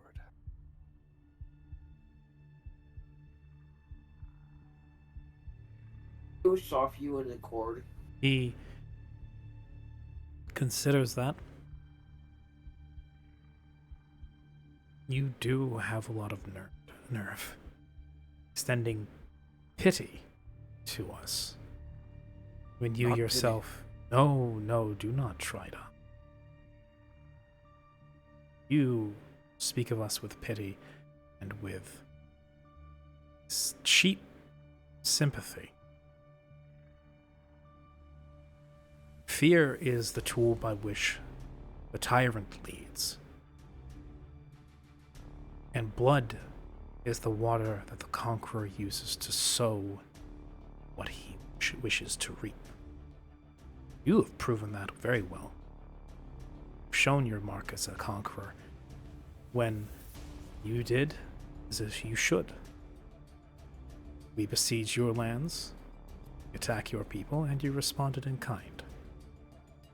Carved your way through my tribe, and then had the gall and the hypocrisy to wish to turn it to diplomacy halfway through, speaking as though you knew anything about our suffering and about the strife we experience under the white gods that grind us under their heel for the last 500 years. You have a sliver of the picture, and you wish to speak to me about an accord.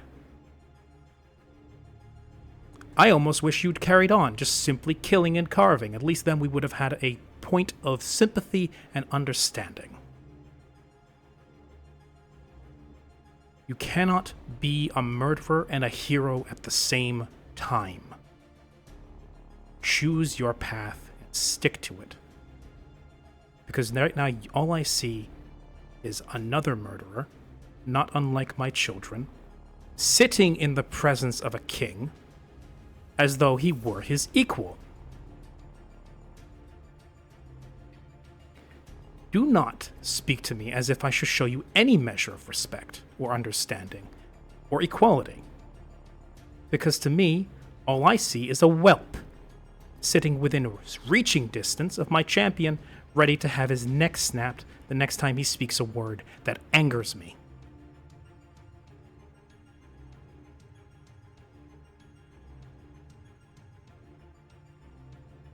Speak truthfully and speak forthrightly, or don't speak at all and let us kill each other. The draconian ways, then. Kara will It take is a moment. the old way. Well, I mean, they gotta get down to business. That's good. Karia will take a moment, listening, letting him rant, and give him a nod.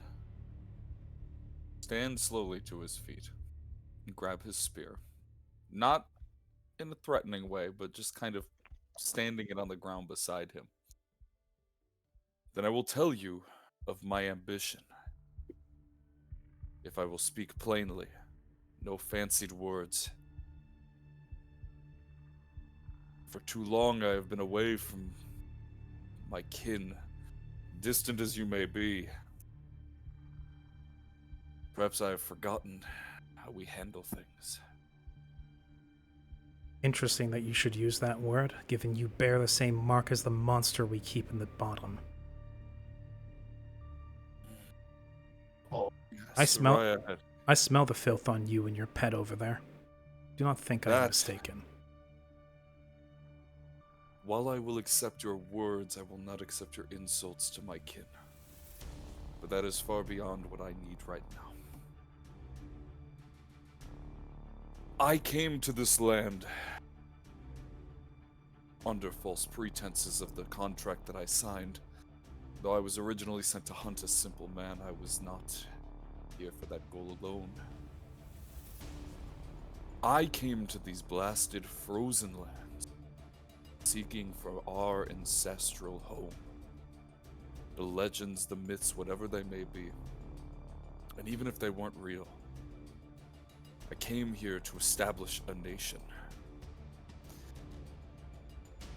And though I began believing that the only way to subjugate was through strength alone, I found that there are other ways.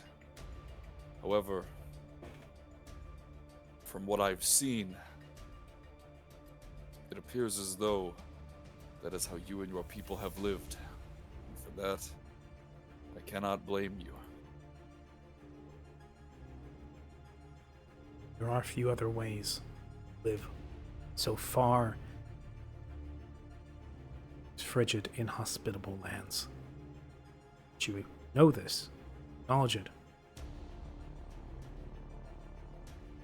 Sensible. As for this ancestral home, we know it to exist. We also know that it is the Alabaster gods who currently reside within it. They have marked it as their home, and will only deign to let us sit there alongside them if we drive out the invaders from their land. So unless you have some shred of hope of a proposition to make that could convince me to turn against them, they've very clearly demonstrated that they could wipe us all out in an instant,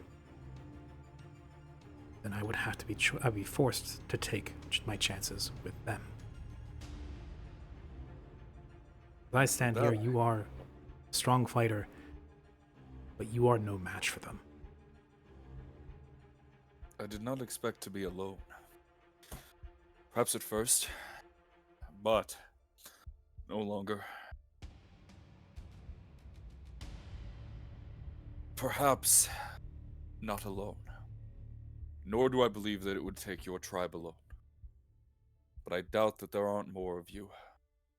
Perhaps not your tribe, perhaps another, and if not a tribe, then those who live in the village behind, maybe not even them, maybe the men who came with us. I can't guarantee it, but in my eyes, it has always been better to live as free as you can than to be supplicated, trodden upon by people who bastardize what was once our home. And now that you tell me that it exists, but not only that my legend that I sought fruitfully for years is not myth, but that outsiders have claimed it as theirs? Myths and stories claim that there is still a holdout, that there is still one shred of the great city left, where old dragons slumber and their magic guards it. And whether or not these gods are telling the truth, and that they have taken it over, or they simply guard the border and cannot tread within, the fact remains that they are frighteningly powerful. To that, I do not discredit you.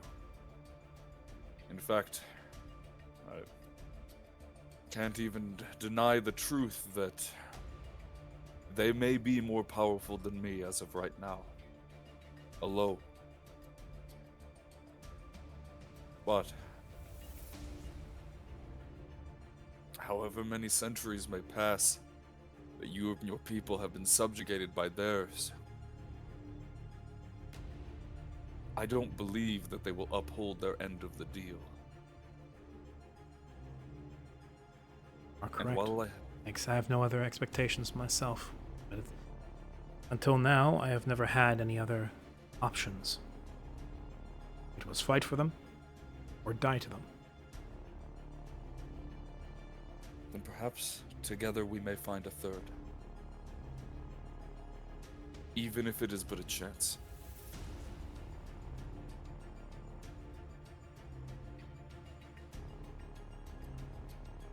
And with that, I want There is- I want a diplomacy roll. I will give it a And you may add your +2. Appreciate that.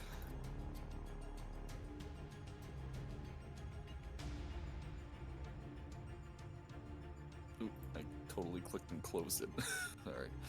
Let's give it a shot. Diplomacy, please. 23. Ooh, 25. 25. That is 20. Actually, no, yeah, 25. You're right. That was almost a 20. That was a 19. That was almost the best I could do.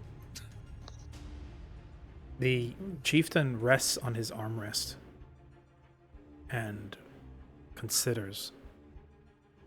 Claws drumming across his snout, eyes blinking, glowing in the darkness as he regards you. There is still one irreconcilable issue. people, the village, will not accept us. It's correct. We would not have taken them either. Kept them as a food source. We tortured. We used them. And I am given to understand that this is a problem. I see, at least for myself, no issue with it. Those who conquer take the spoils, and it is theirs to do with as they wish. They will not see that this way. They will not see it that way. And there is the issue of irreconcilable disagreements among leadership.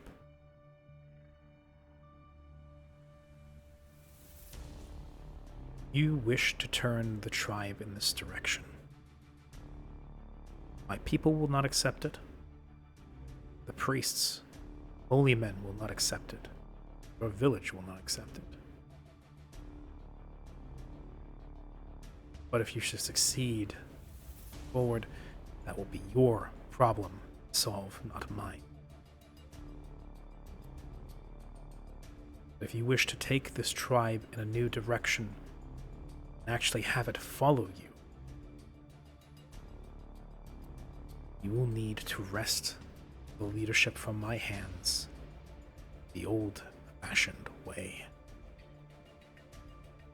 Trial by combat, my champion versus one of your choice. Should succeed, will cede the tribe to you, as is the ways of old. I will disappear into the snow, as they will not accept my presence beyond that.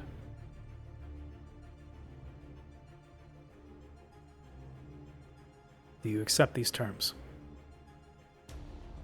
Kari will think for a moment. He'll not break contact with the chieftain the whole time that he explains. And after a moment, he goes, "These are your ways, and I would not disrespect them. If it is to be a challenge, then I will declare a Relakil, traditional challenge. However, before we make such a claim, before these begin, the beast that lurks beneath your cavern." A mistake. What is your Yes. question?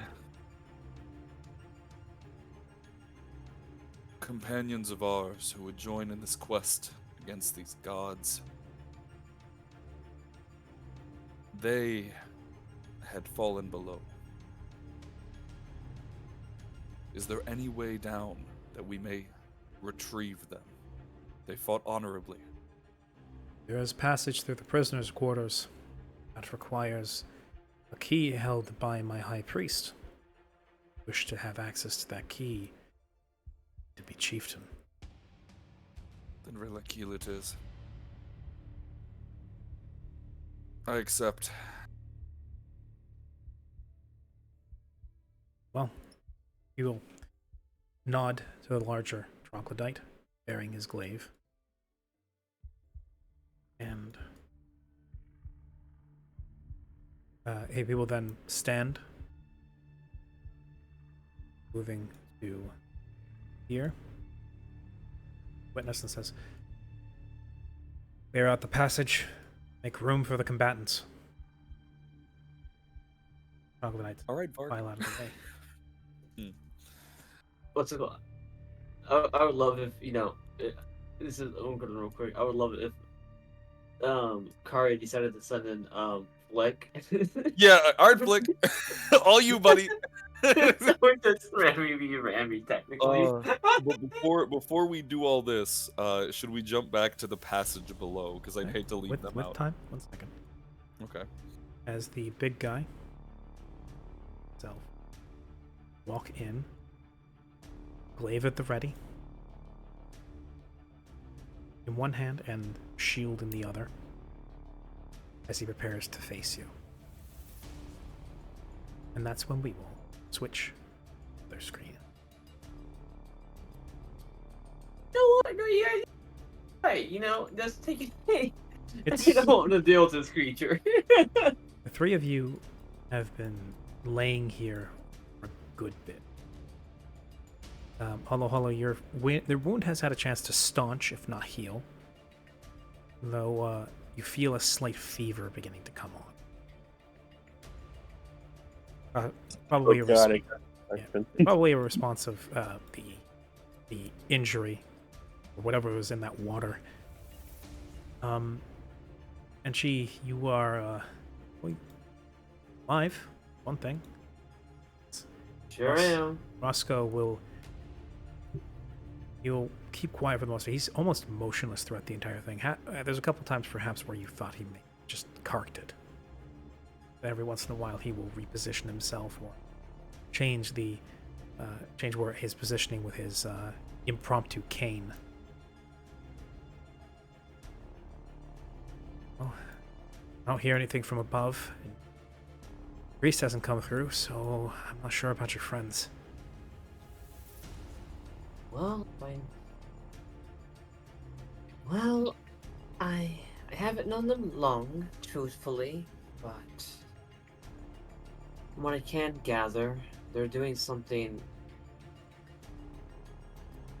They're doing something unnecessary to get to.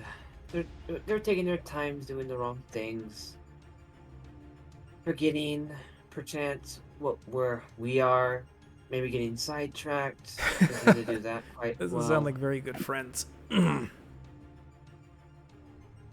They, I wouldn't call them friends yet. Wow. If this were my people, everyone would be jumping down here by now. Oh, I wouldn't really recommend Truthfully. that. That thing's a one-man army.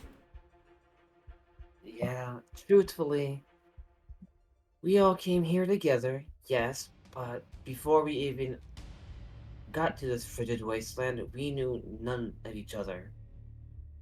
As of right now, we're just co-workers, essentially. So, it's not nice to say, but I can definitely understand if we aren't at the priority right now. Yeah. But- To be fair, they probably don't even know what's down here. Yeah, they don't. They shouldn't. They don't. Hell, I've looked at this creature. I don't know what it is. It's the million gold coin question, ain't it? This thing is just looks wrong.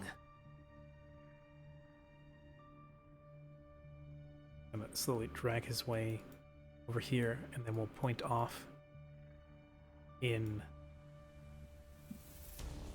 that direction and say, exit's there.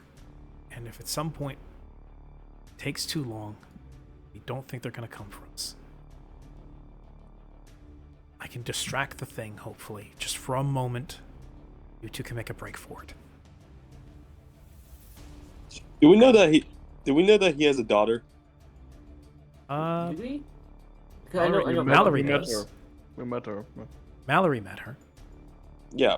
But we. Oh, since she we were stayed in- inside the whole time. Okay. I was gonna say, could we have heard about her because we were there for like a week? I mean, possibly, yeah. You might have seen her around.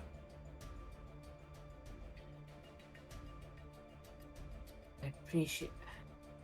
I think your daughter will kill us.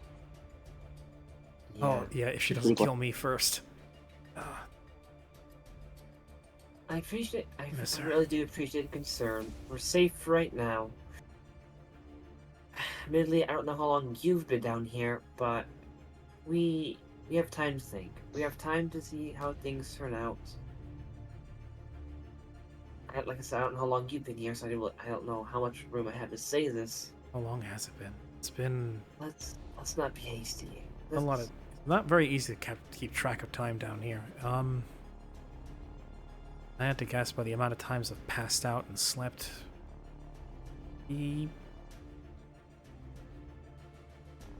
When they took me in, it was we were kept for a couple months. They were trying to get information out of me. Then when I wasn't being cooperative, they chucked me down here, and ever since then I've been living off of putrid water and scraps. Might have been a few weeks.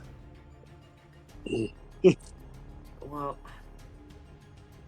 considering that we just came down here, we don't have much room to speak, but let's not be hasty. I may not see my coworkers as friends, but I do know that they're dependable at least. Well, let's hope you're right about that. How? Because of one of them, we found out. The reason we got here was because one of them getting sidetracked. We found a dryad, and we found out how they attacked your village, even. Really? So, yes, actually. How is she doing? Terrible. But we solved the problem. We solved one of the issues afflicting the dryad. She'll pull out the stone from her pocket. This thing. He actually lets out a little sigh of relief. Good man. This whatever his name was. Roscoe. Moscow. Roscoe. Good guy, this Roscoe. Roscoe rule. Well, If worst things should come to pass, at least she'll have her mom.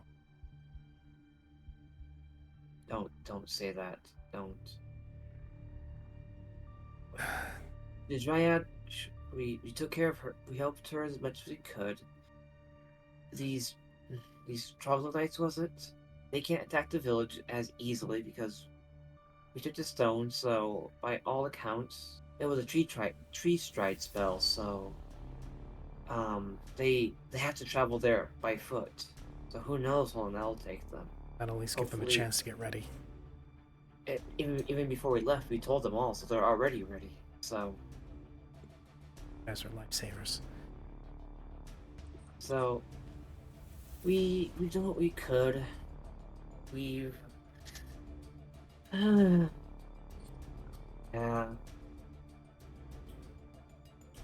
All you can do now is really wait, because... I don't know about you, motion, speaks towards Hollow. But I'm low on magic. I'm running low. Same here. And as gung ho as I was in hitting these troglodytes for hurting the dryad, I know my limits. I can't take on that thing that's peering out from the darkness. I see you. What is this guy doing, anyways? What you can hear, he's pacing. He's toying with. And he seems to be taking quite a bit of enjoyment in it. Well, at this point, the fox says, calm down essentially a lot because, being down here for a hot minute, being out of the lower ends. Sure, she's not in safety, but pretty much, she's safe right up until she isn't right now. So you know what? She's feeling pretty fine right now, all things considered. Ow. I'm sorry that you have a harpoon in your leg. Ow.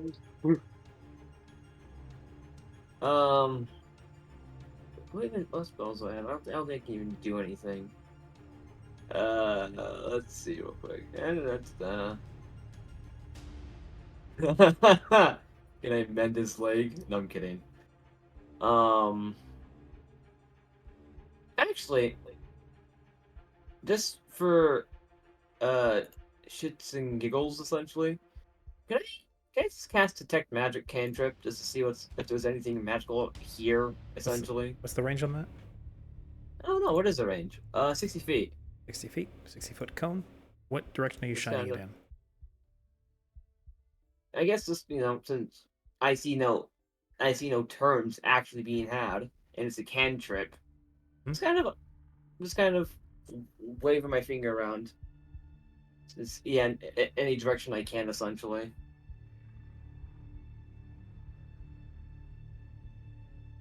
The Just circle, anything. the circle lights up abjuration magic.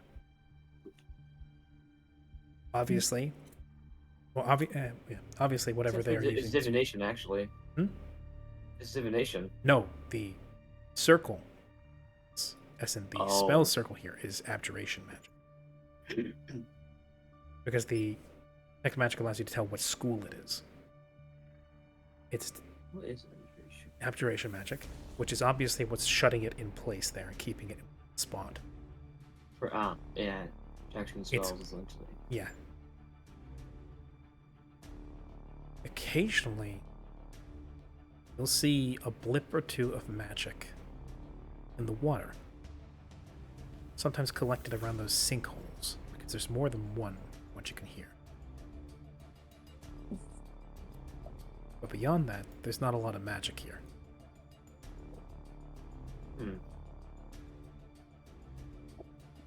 Well, out of curiosity, I've seen what magic is around us, and well, obviously that magic circle's there.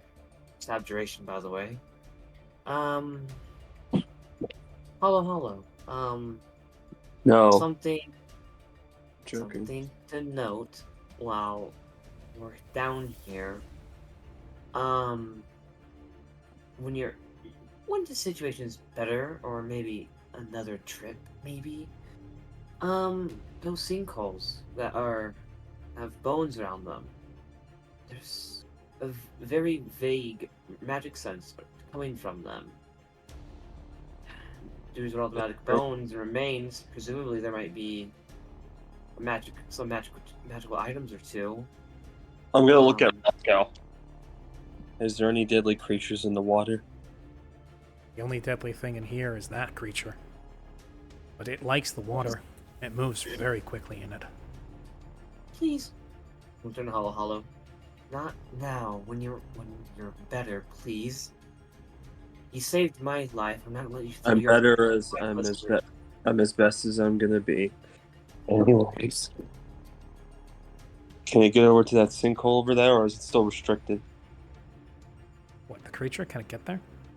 Yeah. You don't know. You don't know how far the chain reaches.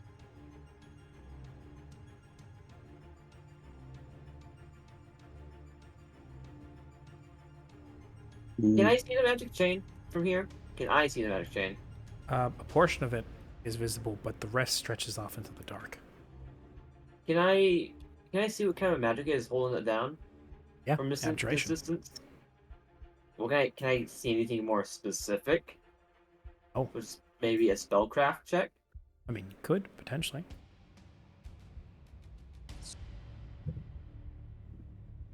Can I? 25. I'll see if I can, see what is actively holding it down, I guess. Verify its properties. Spellcraft. So you were asking specifically what spell might be holding this down? This is just what any and all information I can gather from it. Well, Actually, I'll help. Clearly, nope. Check's already been made. Oh. Clearly, there is some sort of circle of binding in effect here, and the chain is the medium by which the spell propagates and locks down the creature, keeping it in place. So it's so. The circle is what a holds. Circle. It is. Is it a circle of binding, or is it the circle. spell? It is a circle of binding, which is a type of spell. Okay. So I know of the spell. And I know the range of it. The range of it? Circle of bindings don't really have a range. They had a defined area, but clearly the traced circle on the ground isn't what's keeping it in. It's the length of the chain. It depends on how long they made the chain. Okay. Because the chain, from what you can tell, had to be crafted ahead of time and included in the ceremony or in the ritual.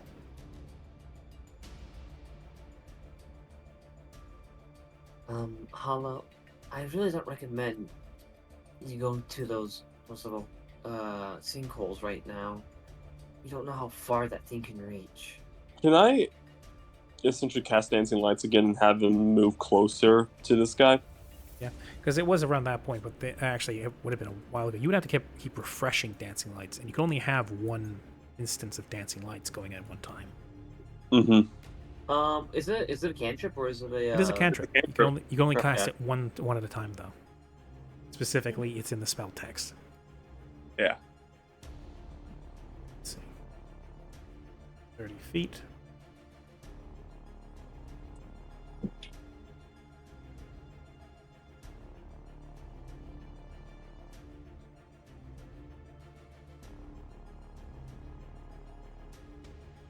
Hi.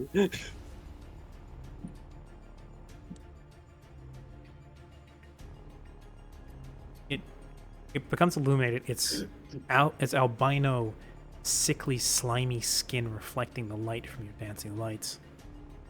And seeing that it is now illuminated, and the dead, pearlescent eyes, dull and not even reflecting any of the light, striding forward. And as it actually bumps into a couple of lights, they dispel.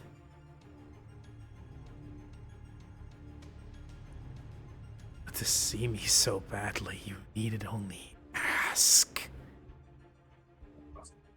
Sure, if you were to come a little closer, we could get intimately acquainted.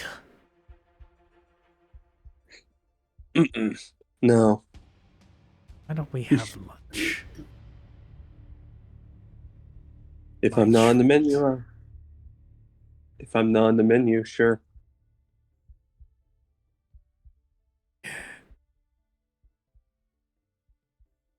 Fox is okay. kind of. I'll let you ferment for a bit. I take it you're not the diplomatic type. I talk, we can eat. You know what? For shits and giggles, can I do a sense motive on it? Sure. Comes over, kisses a hand, and closes around lights. I can't believe I'm doing this. Where is it? Why not? Why not? Yeah. Oh, This thing, okay. it's being very deliberate in its body language, and this thing is making no effort to hide its feelings. Its cruel grin, its body language, the way it swaggers and lopes across that raised section of earth, and the way it brings its hand around this light here says it's taking a sadistic glee watching you squirm. Oh, you see, contra argument. I'm not squirming anymore. As long. Oh, that's a big lot. That's a lot of darkness. You see, as long as that chain's there, I'm safe, and I know that because once that and I know that once that chain's gone, I can't do anything about it. So why fear it? Why fear it? Because I can't do anything about it. Why fear it, man?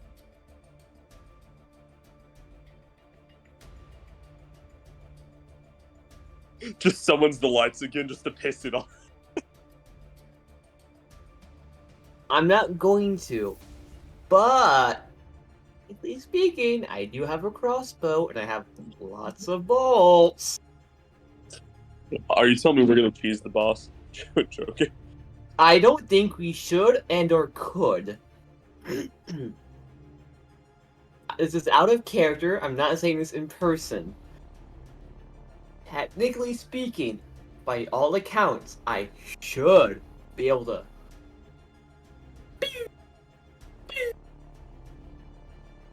Stop doing that. But my common sense is telling me, do not tempt the beast. I feel like if you pissed off a lot, it's gonna break free from that fucking chain. It is, exactly. That is exactly what's going to happen. That's why I'm not going to. Because I know better. I'm smart. I have a brain. I can think my actions through before I get consequences. Well, it's 2 + 2. Banana. Simple. Ah, I see. Hello, my players. All right. So.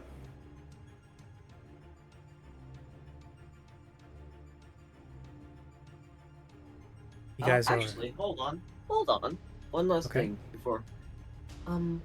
Hello. Can you make those lights again? I would like to look at the roof of the ceiling, please. I'm gonna make those lights again.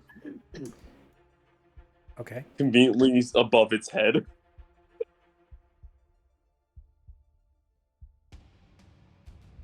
How far above its head?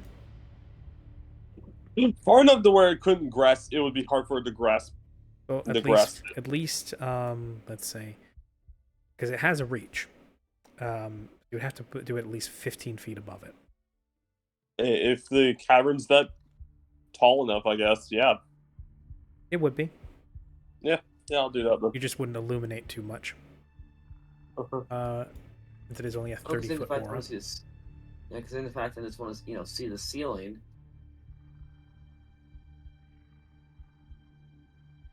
You illuminate where you last saw it.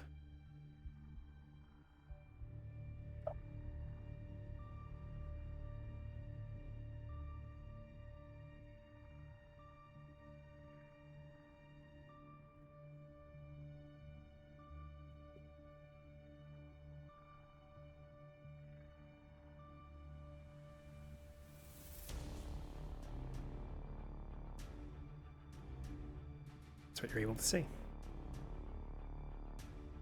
All right. So tell me, what's the ceiling looking like? On stalagmites? Hmm? What? I'm asking you, Mr. DM. What's the roof looking like? Yeah, there's stalactites and stuff. Yeah, because stalactites are on the ceiling, stalagmites are on the ground. Yes. Yeah, I forget that difference. It's an easy mistake to make, honestly. Got it mixed up myself for fucking years. Okay, so the roof has lots of stalagmites or stalactites. Interesting. Good to know that there's quite a few. How many? What would you say the concentration is above Mr. This cavern is built through water erosion, so pretty numerous. Okay. Cool. Thank you. I'm not doing anything with those stalactites. And I refuse yet. Don't get too comfortable. I see it. Oh hi! Oh hi! Maybe y'all shoulda.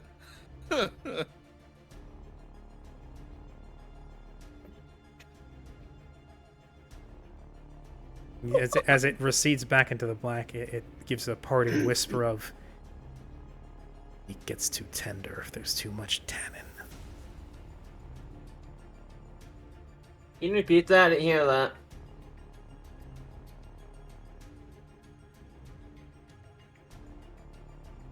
Anywho's it. Okay. So its range of, I guess its range, it's a bit bigger than I was expecting. That's good information to have. If I break those stalagmites, stalactites, that's gonna break the the spell circle or chain and let me roam free. So let's not do that. I'm done here. I have nothing else to do. Okay. Hello. Anything you would like to do? Do you think the creature can get as close as the waterfall's entrance?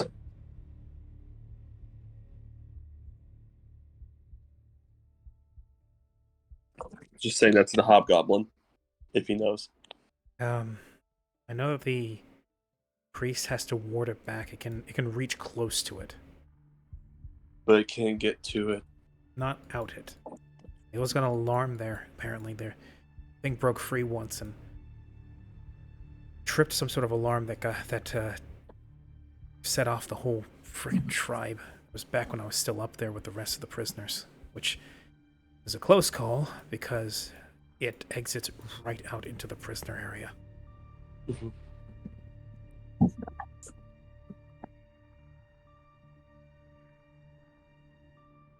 That said, I think. Is there anything else? Any last things you'd like to say? I'm thinking of jumping back over to the other group. You can jump back over now. You can jump. So as I was saying, Mr. Monster, I do think that you deserve more meals every time this day of the week. I agree. Okay. Well then, some of the tribe gather around, waiting with bated breath as the duel is set to begin. Who will be fighting champion? Alright, Vark, all you. Man took on a wyvern on his own. That is true. Real he hero. shot it with a coin. Yeah. Real hero. How much money do you have in your wallet, Vark? This is a very important question for the next question I'm about to ask.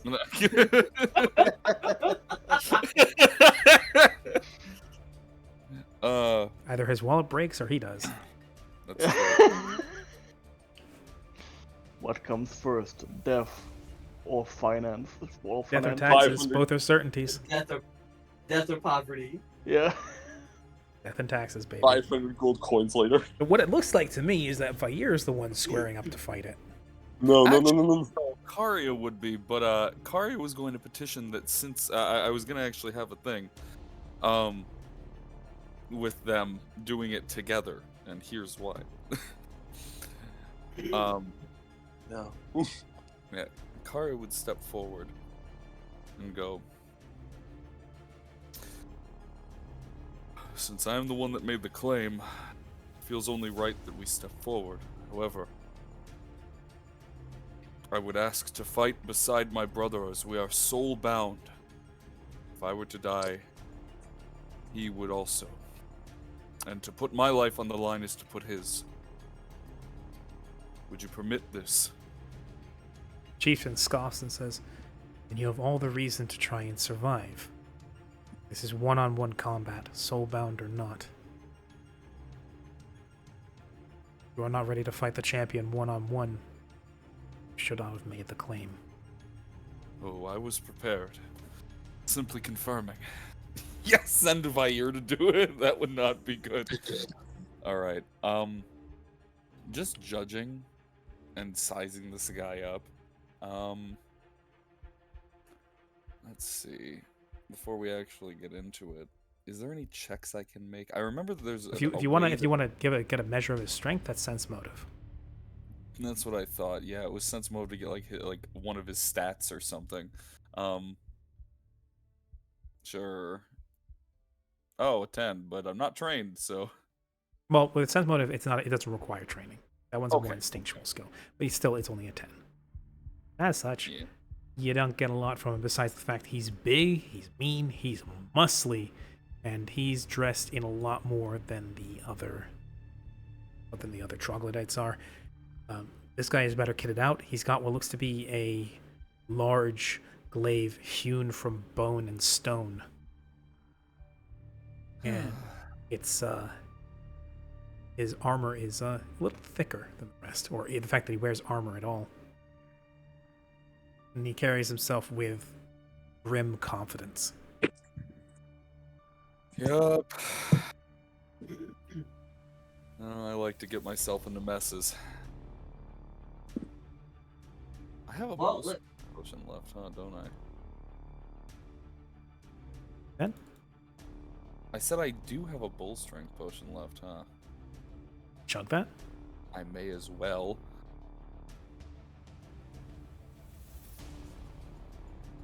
Well then, Would any issues come with doing that, though, before I chug it? will you ask him if you can do that? Or would you like to try and do this like sleight of hand? Oh, no. There's no way I could do it sleight of hand. I will tell you right now, I have a 3 to that roll.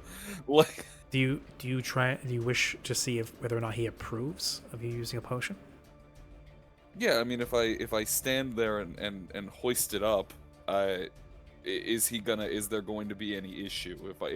Do I see any issue as I lift this potion? He continues eyeing you. He says nothing. Potion it is. Need every help I can fucking get. So you get that +4 bonus to your strength.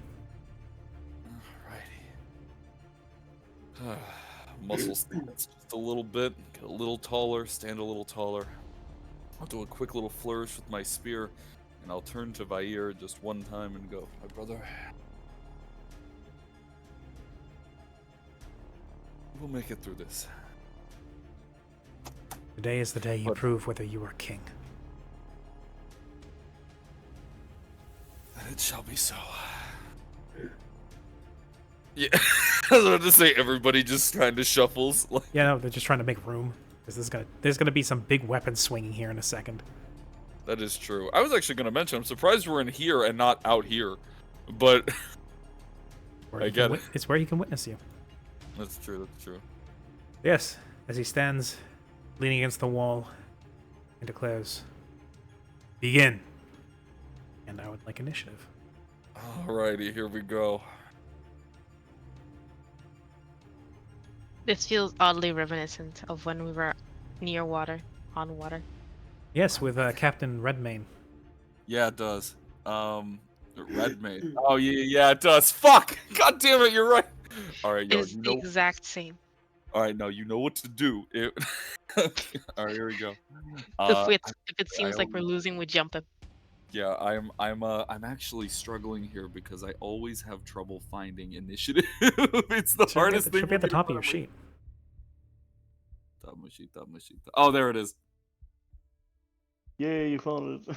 Damn. So the champion Oh, yeah. starts off. Before that, could I bless everybody? Sure. And my allies. Okay, I'm a bless. Bless. Thank you. It doesn't do the same thing as 5e. Just a +1 Yeah. on attack rolls and on saving against fear effects. Mm-hmm. The champion, for his Siren- part, brings up his Siren- glaive. That's two. Hmm? Okay. I just remember that Siren had put something else on us. It wasn't blessed, but it was something else that gave us a +2.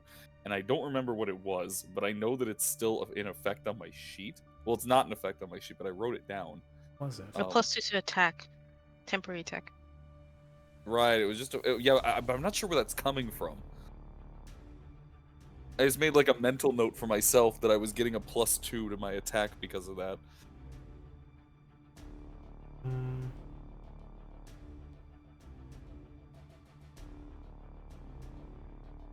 I don't.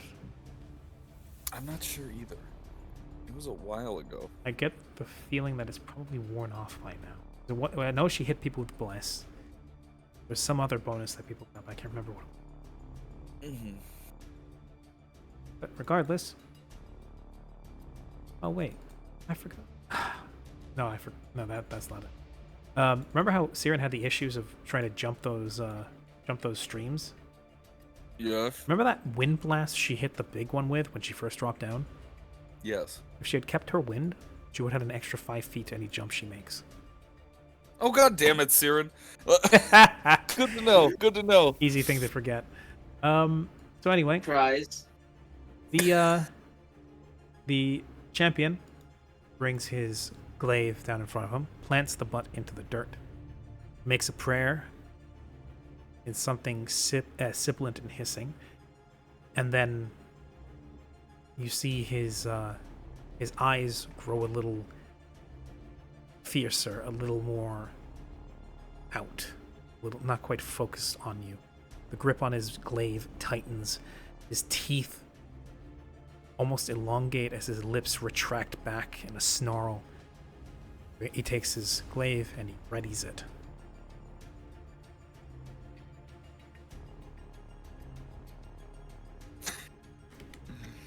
Okay. And This will be a slugfest. possibly. Your turn. Oh. Alright. Well, stepping in quick. Kyre will go in, and that is there's an additional plus to this roll. Oh, I thought, okay, so that's a 20 then. If 17 hits everything. Oh, I have to take the reach off of that as well. I don't have the 10-foot reach anymore. I forgot. Unfortunately, that is going to miss.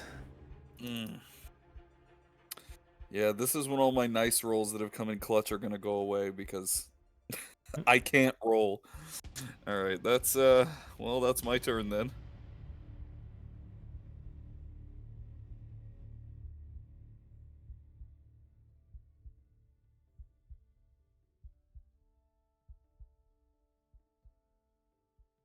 That.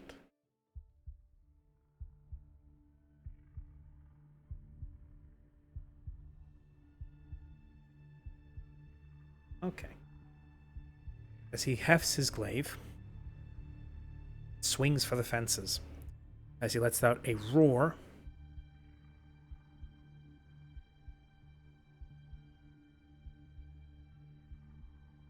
Those don't hit.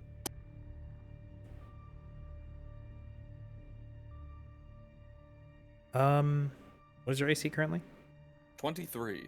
Actually, wait, I think it just increased. Did it? I don't remember why, but I have a very stark memory of something increasing it by 1. Did you Mage get? armor. You got mage You get armor. mage armor potion? Oh, that might be Mage it. armor only works if you're not wearing armor. No, it wasn't mage armor. Was it actually. Shield I of don't Faith? remember. Was it? It might have been. I don't remember. It's okay. I'll stick with 23. There were so many things over these last 2 Yeah. sessions that I look at my sheet and go, where did this come from? Didn't roll very well. Fortunate. Fortunate for me. Yes, very fortunate. I almost forgot the strength increase. That's a... Yeah, it still wouldn't hit.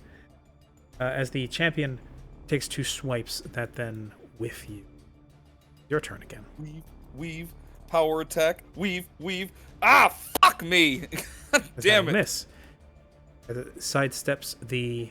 Sorry, more like it takes its shaft of its glaive and it parries the spear strike you make and then responds with 2 of its own.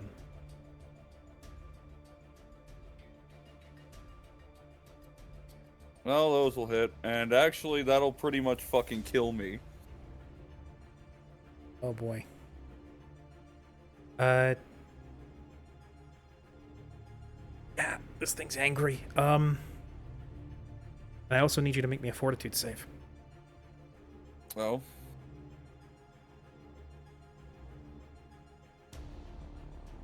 Oh no, I think I know what this is. Me too.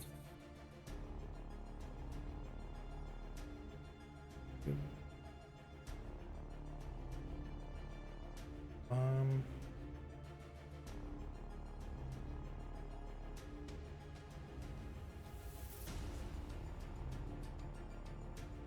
you feel something spread from the deep wound that the glaive leaves behind.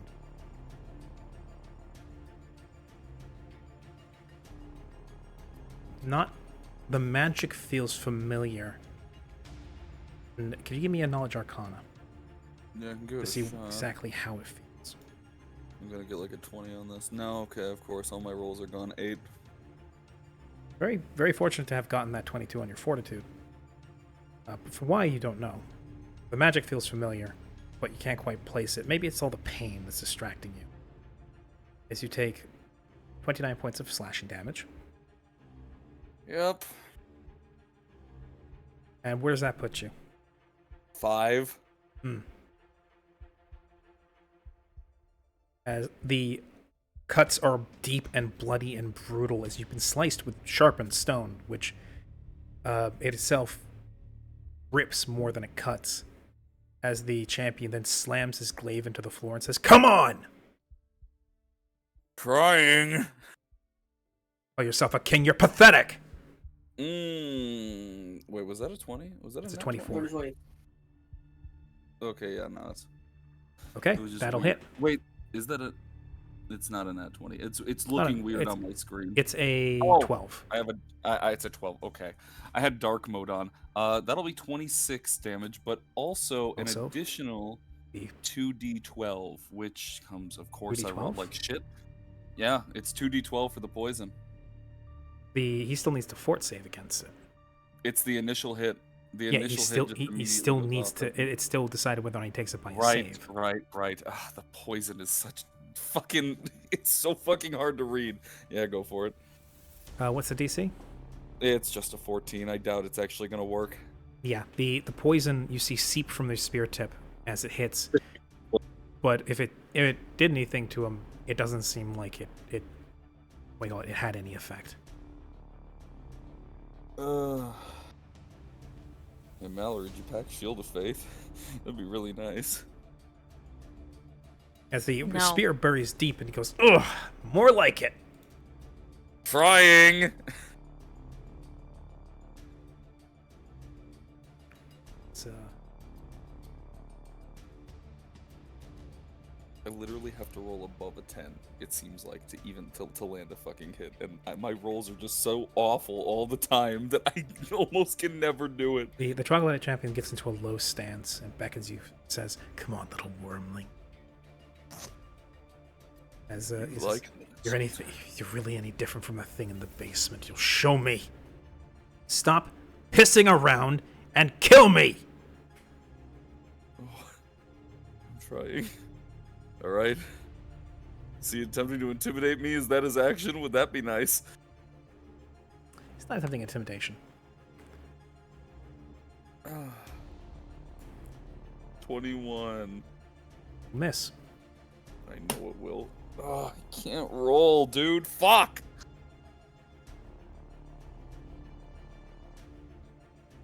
He will attempt his own as a response to that with his readied action.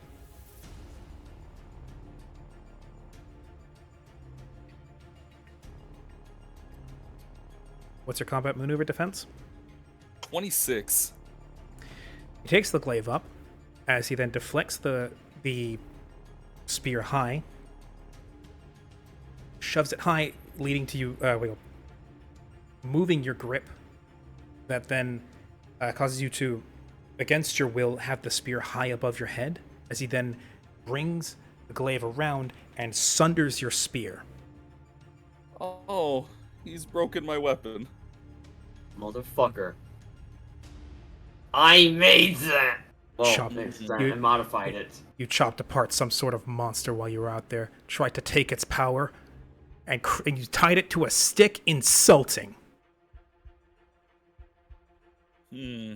Guards, give I this like man a that you- proper weapon.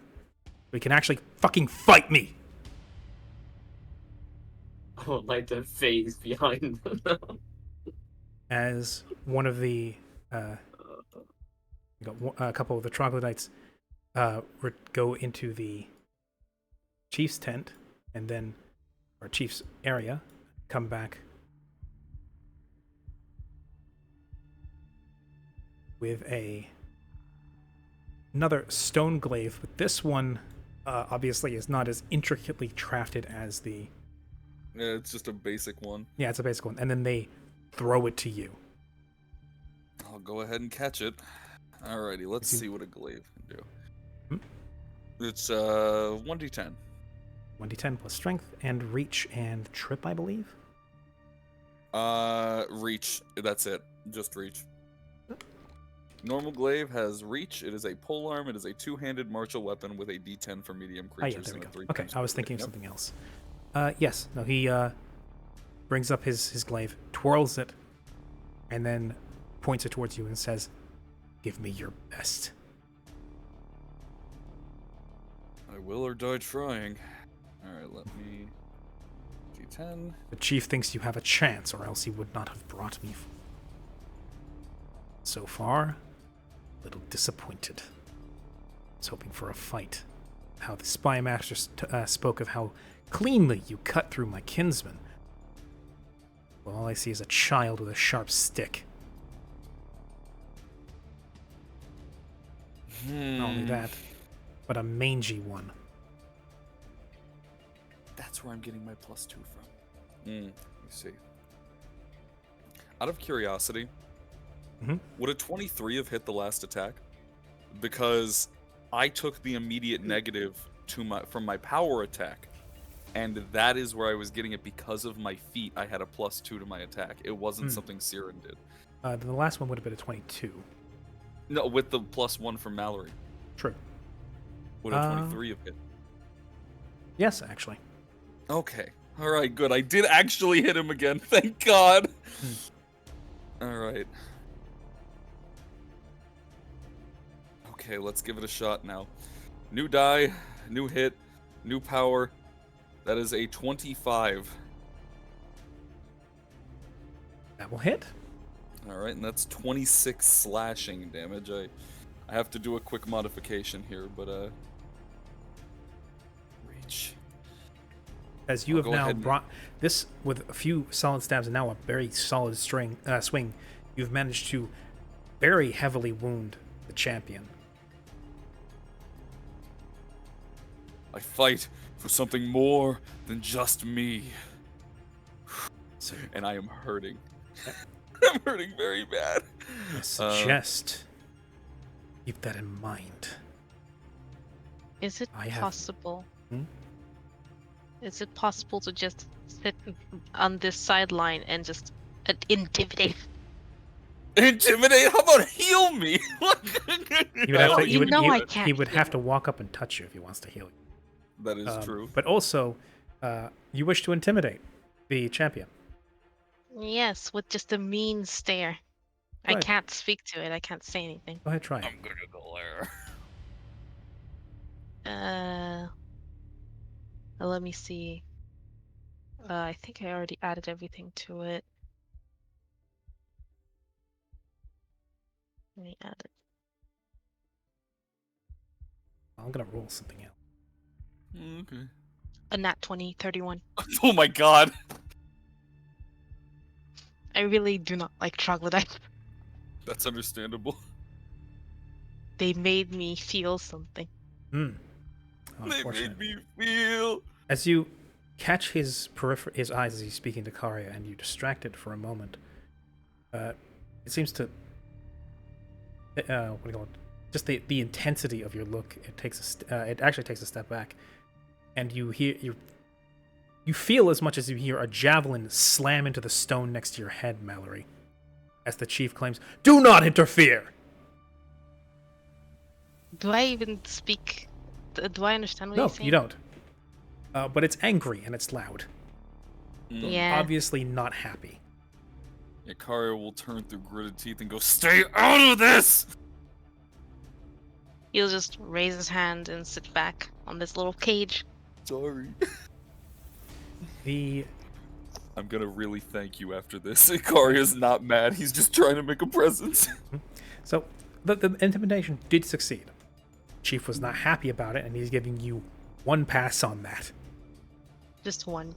Yes. The Troglodyte champion hefts up his glaive, now severely wounded. And at this point, it's what decides the next part is who hits next. As the Troglodyte comes low, his stance wide, head now even with Karya's, as he hisses out, "My fight has no purpose. It was taken from us by the Alabaster gods. The fact that I entertain this fight is because I hope that the path you will take the tribe on, if you should win, though I am a little doubtful of that at the moment, will be better than the one it is going on now, save, perhaps, for ruination."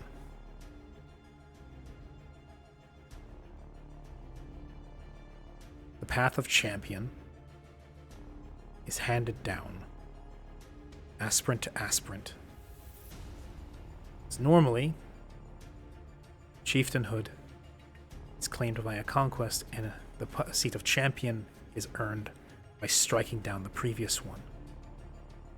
Each champion that inherits the glaive, their predecessor, shakes his meaningfully. Will feel the bite of this, or you will succeed. Regardless, if you kill me now, I won't have to worry about this in the future. Won't be my problem any longer. Now fight! Okay.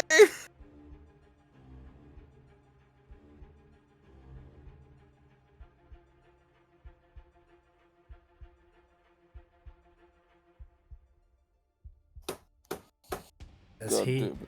waits for you to swing, brings his up, and as you both swing, yours catches him in the gut,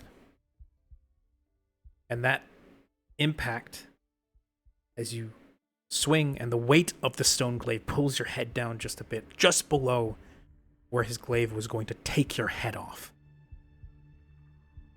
And where your glaive lodges into his stomach and decisively kills him, sending well past the negatives which his constitution can support. As you disembowel him, falls to a knee, the light fading from his eyes.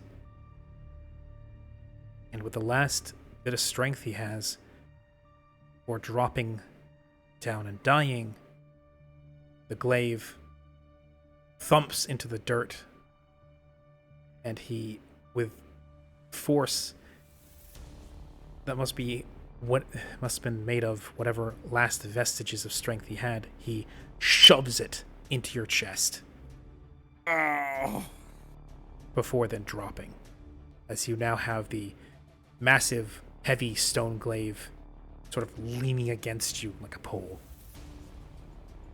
as the champion perishes.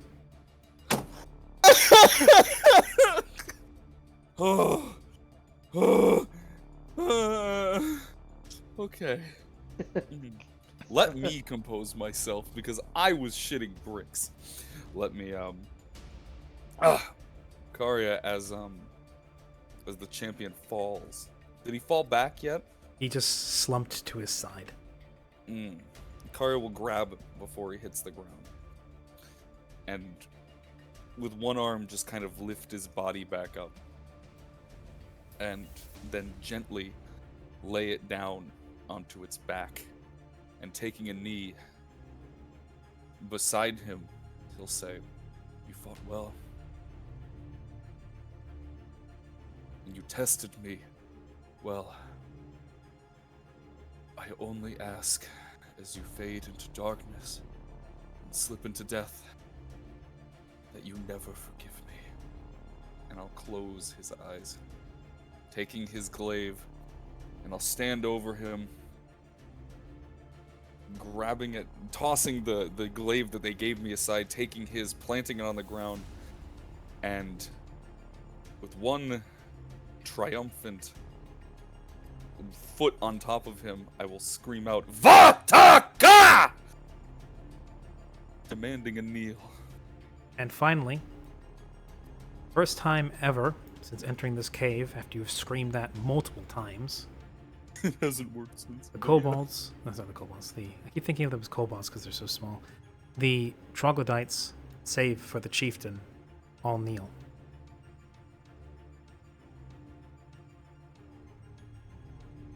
Chieftain strides forward, down from his place, says, "With the taking of that glaive, you, foreign tribe chieftain, whatever you wish to call yourself, will occupy the position of both champion and chieftain until such a time as you appoint your second hand. It would also be awaited that you choose a spiritual advisor. Consult the current head priest. You choose one of your own. If you do so, then he will have to leave as well. But I believe he's had ambitions for a while and will not mind that. Take that glaive. It will be your badge of office. Show that to the priesthood. They should acknowledge you. If they do not, do as you did just now. Strike them down, or prove to them that you are stronger. But my place is tribe. Over. I would argue that you could stay, but I know our customs well, and I would not disrespect you. Nothing about disrespect. If I were to stay in the dead of night, they would descend on me and rip me to shreds, unworthy tribe leader that I am. I think I will wander the wastes for a little bit. See when the gods find me. Or, perhaps, they'll find a different purpose. I hope you have better luck than I did with the white gods. will not be merciful. It will not give you the chance that I did. Tire of this, regardless. Please, you should leave. Then you may. As he looks down at Vark. About, I don't know, 3 or 4 feet of difference. Yeah, little Vark. Vark basically walks backwards, keeping the door open. Nod to Vark, and then he exit. Give one last glance back. And he will then, as a last... He just shoots me dead. Yeah, he... petrifying eye, goodbye. Grabs Vark, snaps his neck. Outward kill. I'll take a snack for the road, grabs Vark. Yeah. Uh, Detonates bomb beneath the eggs. Before he leaves, he says, as rulers of this tribe, you and your cohort now own everything within these caves. Use them wisely. Be careful of what you utilize. I'm sure you'll have no trouble finding that which the white gods gifted us. I have no idea if those items allowed them to spy on us. I would not be surprised. For what it's worth, Chieftain, you did everything in your power to defend your people. You've been making a... That is a lie, and we Deal. both know that. You could have done more, but you kept your people alive. I can respect at least that. But sometimes,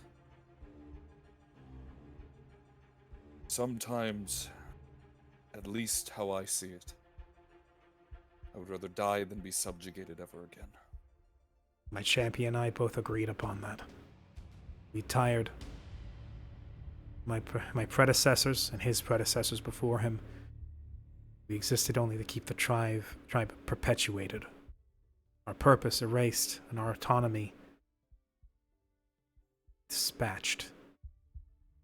We were tools. That is all we remained.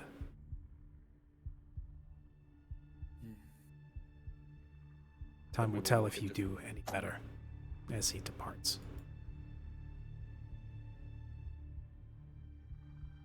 And like a fish, dips through the waterway. Vark slowly reveals, like from his side, that he's been holding an hourglass in his hand, watching the sand trickle down. So, shall we? Believe it's time to get our friends out of this horrible situation, but... Oh!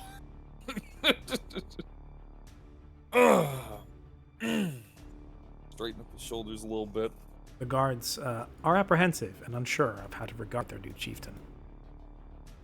They do stand at attention, and the few supplicants here, which may or may not have been seeking audience with the chieftain, sort of retreat back a little bit, unsure. The priest here bows and scrapes, and in a little voice he goes, "Many much tidings to the new chief man.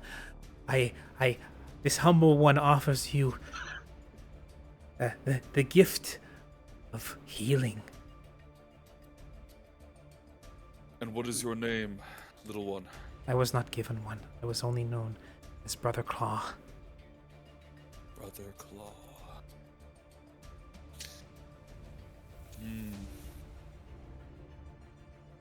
He'll take a knee and go, well, I believe I have my first order of business. I need to name those who do not have them. You do us far many honor. Names carry power and meaning. Only those with meaning have them.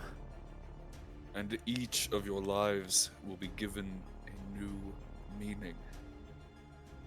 His eyes go wide and he says,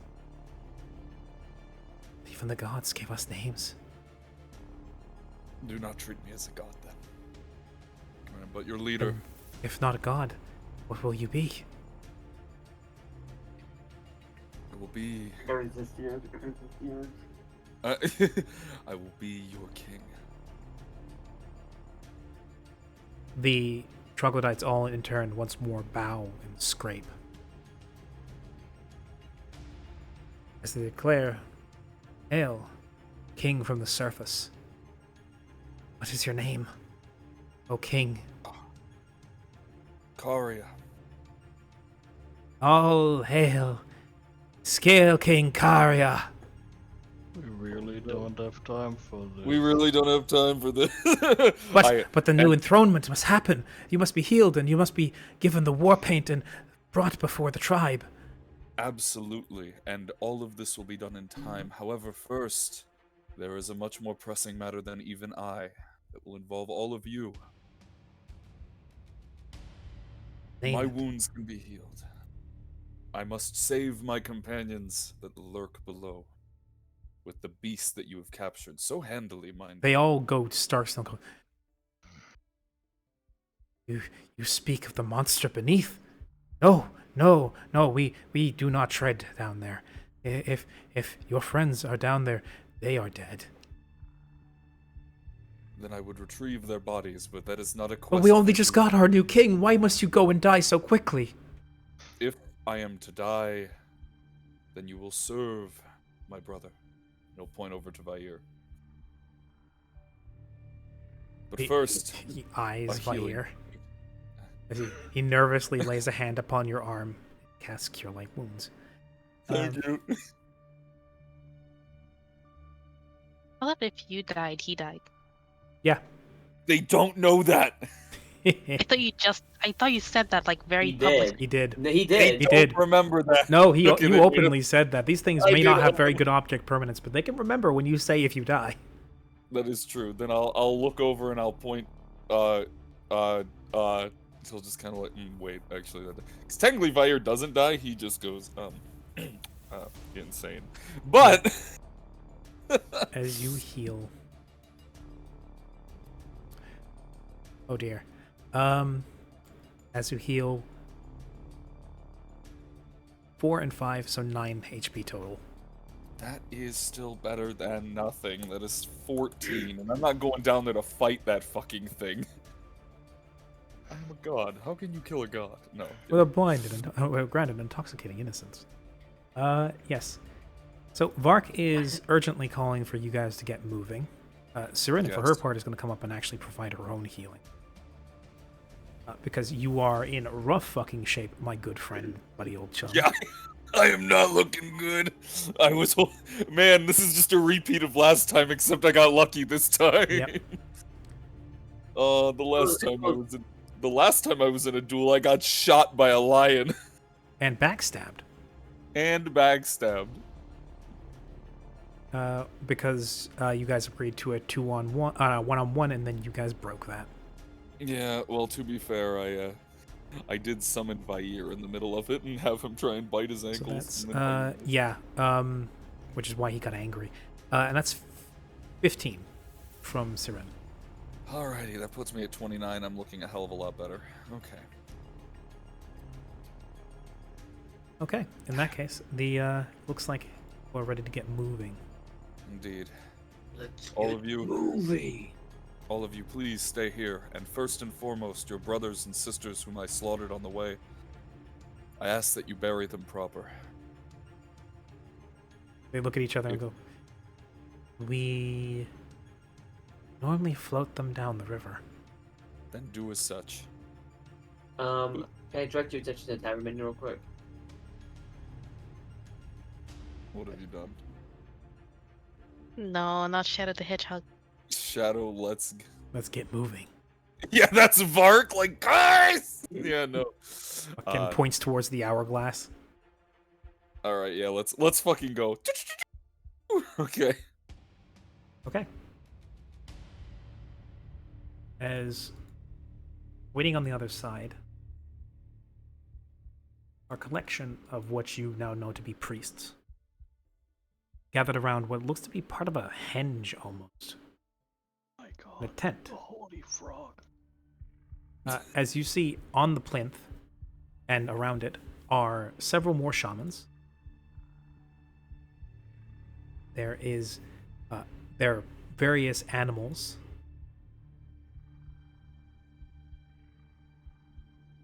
Oh, they're cute. Yeah, I love them. right up until it eats you whole.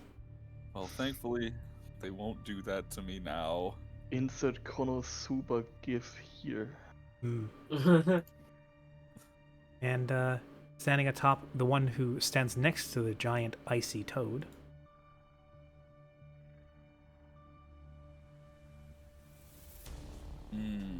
Is he a big one like the others, I assume, because the king, I mean, the chieftain was a big one. Actually, no, he's about the size of the rest. Seems like the shamans don't get very big. But this one here, this is the one that's in particular called out. He stands next to the massive henge, which seems to have almost a... The rest of the cave is fairly still as far as there, but this chamber has circulating air. You can feel it. It's cold. Colder than the rest. As they look down, the priest brings up a claw, pointing towards you and incanting something, and then stops as he sees the glaive and says, "Interlopers, why do you come here? Why do you bear the champion's glaive?" I've defeated your champion in combat and claimed the throne as my own. And you fulfilled the old rites.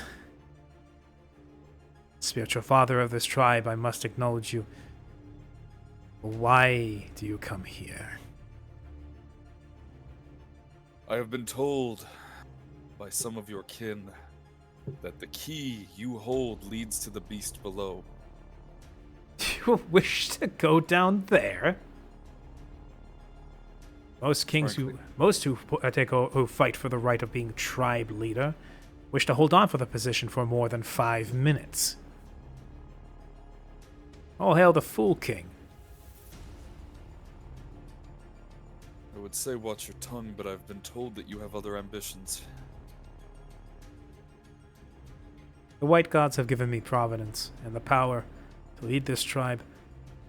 I care little for what the king and the champion think. I only honor the ways because it is our heritage. That is noble of you, at least in some form. Nevertheless, I'm not going down there to kill that thing. From what all of you have said, it's a monster. I simply am going down there to inspect what you have managed to shackle, and hopefully retrieve the bodies of my companions who fell. You've lost people down. That is disappointing. Well, I'm very sorry to say, but they are food. If they haven't perished just yet, that creature is ravenous. No matter how many of our people we float down the river, it never seems to be sated.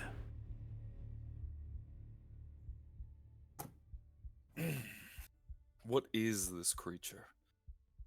Was one of ours.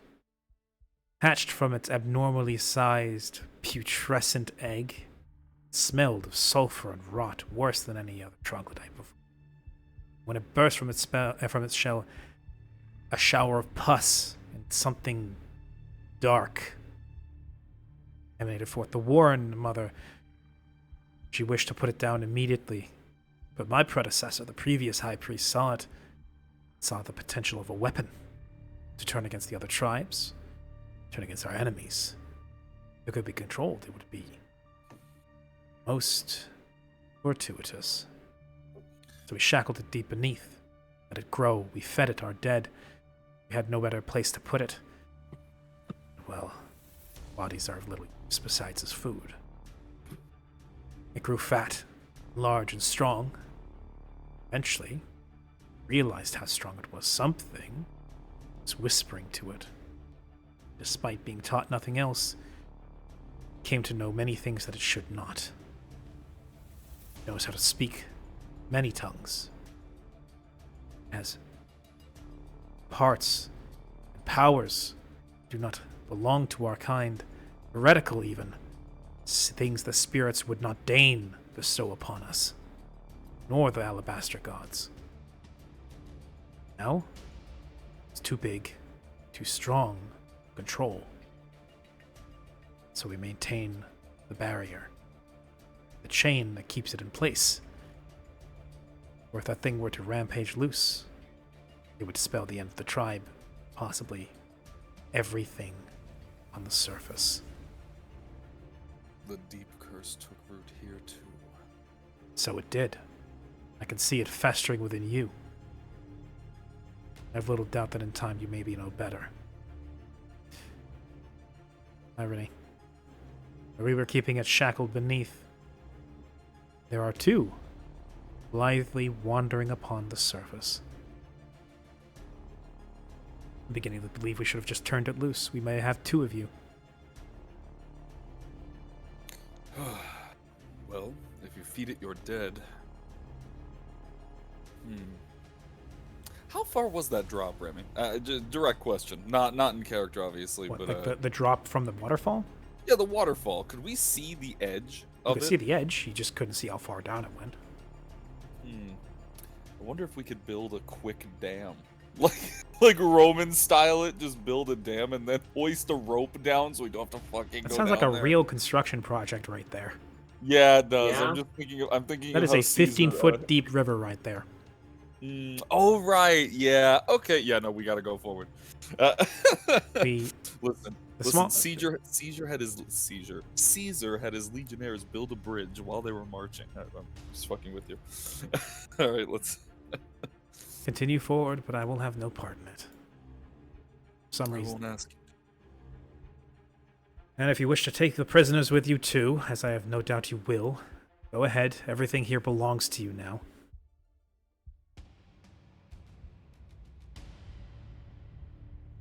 Yes.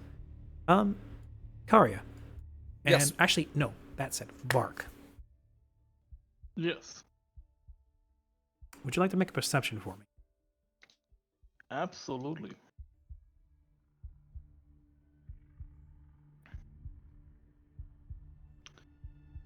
There. And come As- on, baby, give me a 6. 28. 28. So as the group progresses through the holy site, you notice that there is something etched upon that henge.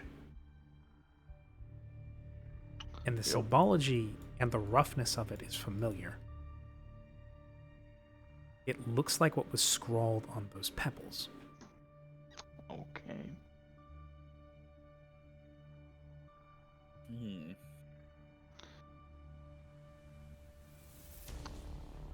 The inscription on the stone. Wagner gestures towards it. Who caused it?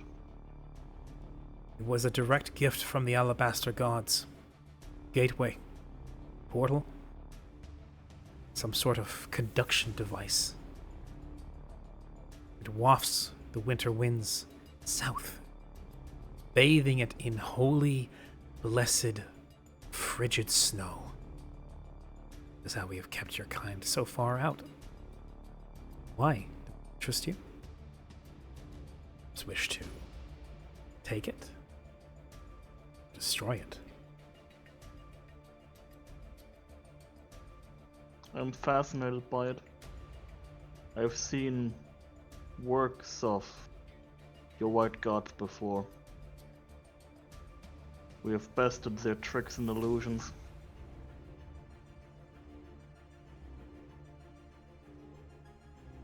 You speak highly of yourself, but I don't believe. If you broke free of any of their illusions because they wanted you. Burns like fire and frigid like ice. You claim you have bested their magic, but I've seen what they're capable of. Genuine gods, walking upon this mortal plane unlike anything that any religion can deign to claim. You may pass through here, and you may do with this stone what you wish, and you may draw the ire of the gods if you wish, but I will be far from here when that happens. So I take it your intention is to leave then? I have no intention of staying with a mongrel god, king, thing, aspirant. God is too much. God is too good for you. Mongrel king, I think, fits best. I have no intention of staying under your rule. Especially not when the gods find out just exactly what you're doing here. They do not take kindly to your kind. Our task was specifically to drive you out.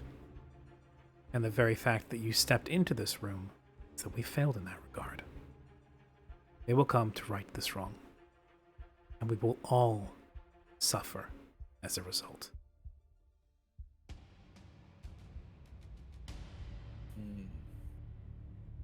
But go on. Enjoy your life while you still can. Find your friends. Have some dinner.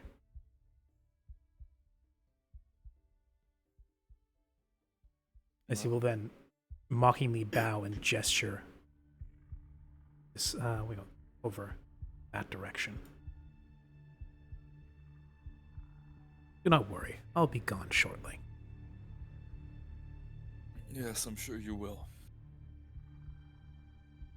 If you hurry, you can catch your brother. Boop. No brother of mine. Mm.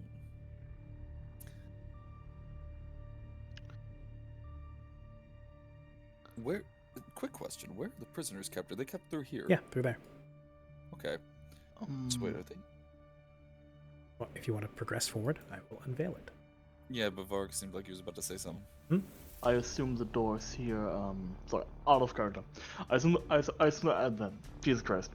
I assume the doors here have the same simple lock mechanism as Yes, like the you know, barring being able to system. bar- Yeah, the barring mechanism. Yeah. From this side, from the inside, I assume.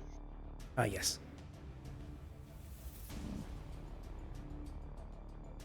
Okay. Simple, like metal or wood bar, all in place. A wooden bar. They have a plank just resting against the wall there.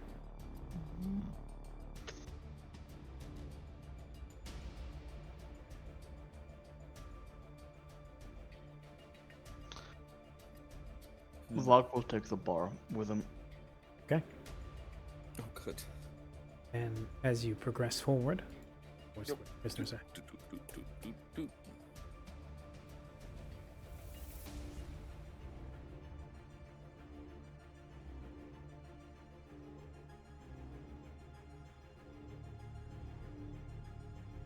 Oh, hey, they're not dead. Well, they're not all dead. A few of them seem to be semi-fading out, like in and out. Others, a couple do notice you come up. Specifically, the elf and the goblin notice as you approach. I see you're not troglodytes as they look up and go. Oh. Yeah, the goblin himself goes. Ah, god damn it! Not more prisoners. Siren! Siren, we need a good burst of healing on everyone, please. She scooches on by. Oh dear heavens! And we'll use her last burst of healing.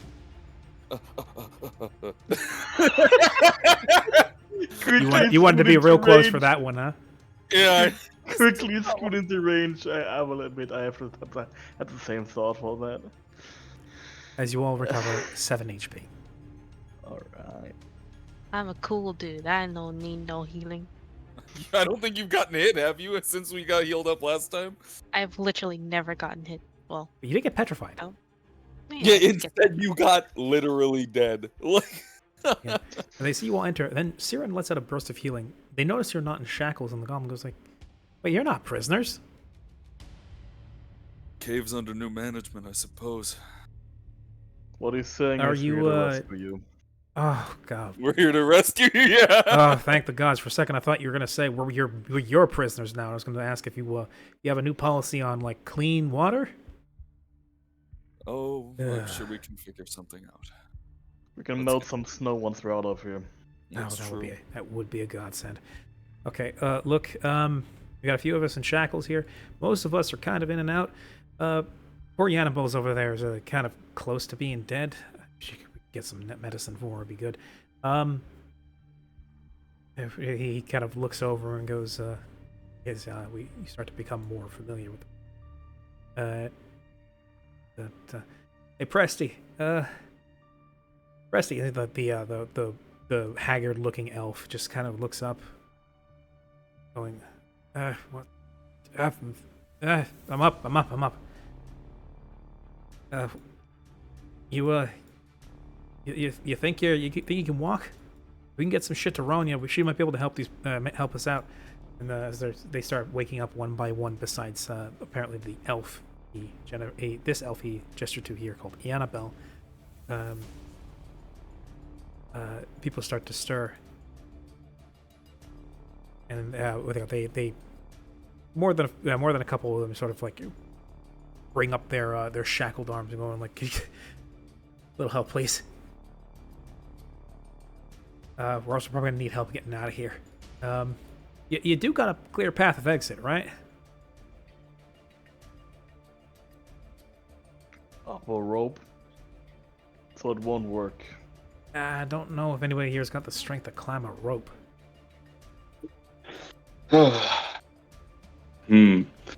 Well, yeah, no, I don't think they do, huh? Yeah, now that we think about it, we don't actually know the other areas of this place except a waterfall. Well, there are the two exits here and here that line up with the two watery exits outside. Yeah, that's true. We do have that, but I don't think these people could survive being in the frigid cold, even if they are healed up, soaking wet. Well, honestly, if we can get these chains off us, we can start getting ourselves sorted out and get the hell out of here. Grab some of our stuff. That's wishful thinking. You do plan to take us with you, yeah? Of course. You're no longer slaves or prisoners or food or whatever it was. That last part's real important right there. Yeah. Two of us run to the caverns below. We need to see if they're still alive, and if yes, if they can be rescued. Once we are back, you will come with us. Well, shit. Good luck with that, I guess. I'm not gonna be able to help you with that.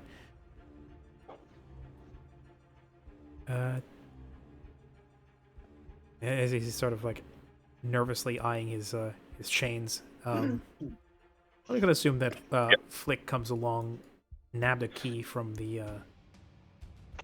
one of the guards, comes through and starts opening people's shackles.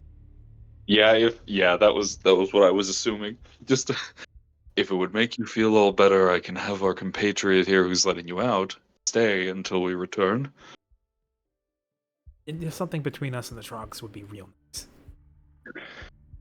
Of course. Flick. Good luck with the monster, I guess. I'd like to say I like your chances, but I'm not too sure about that. Well, if we're lucky, we won't have to fight. I sure hope we don't. And yeah, with that, like since we're edging up to the end of the session, I'm gonna hurry things along just a little bit. Absolutely, please do. And we need to get our friends. You guys progress further.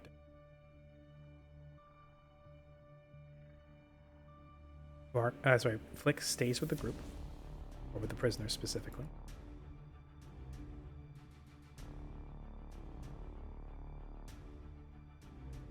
It's a tunnel leading downward as well. Holo, and Jacob. Chi. It's been something like an hour at this point. Damn. It's taken a while. You're feeling dehydrated. The place here is humid but still cold, and you've had nothing to help pass the time or ward off the dark and the occasional bit of prodding from the creature. Well, eventually you start hearing voices, splashing. your boots dragging through ankle-deep water. Ho ho, lights now. No, you're joking. Yeah, I'll cast Dancing Lights again. Bum.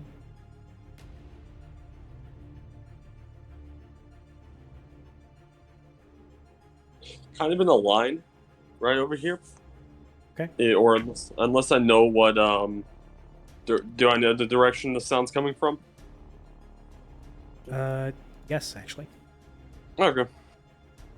If you cast it in line towards where the sound is coming from. Yeah.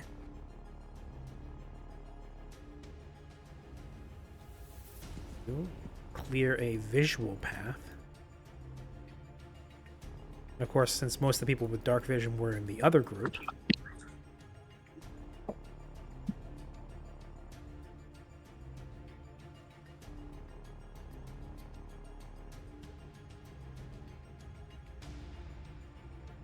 And I said, let there be light. How long is this? Oh yeah. I can see that. Oh no, I can see that. Oh no. You remember how close the motherfucker got there earlier? Yeah, we got right around here. Mm-hmm. as you hear them begin to come down the tunnel. Fuck. Karya, how far is your dark vision again? I believe my dark vision's 120, and I think my low light is 60. I might have just gotten those switched around. I think it's the other way around. Dark vision. Yeah, I is think I switched it around. 60, Yeah, 60 low foot dark vision. vision. Yeah, Yeah, 60 So- foot dark, 120 low light. it's the same for me. Ah. Yeah, I'm Can not I- over at the computer as the child is of. Can I yell at them? Get out of the water now. Second. 60.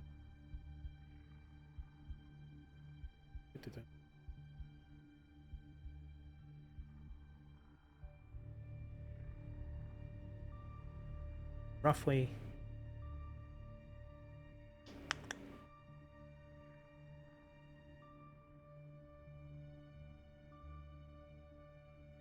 That's roughly what Karya is currently able to see. And as a result, I will say that's what the rest of the party is also able to see, because you guys have very similar dark vision. But yeah.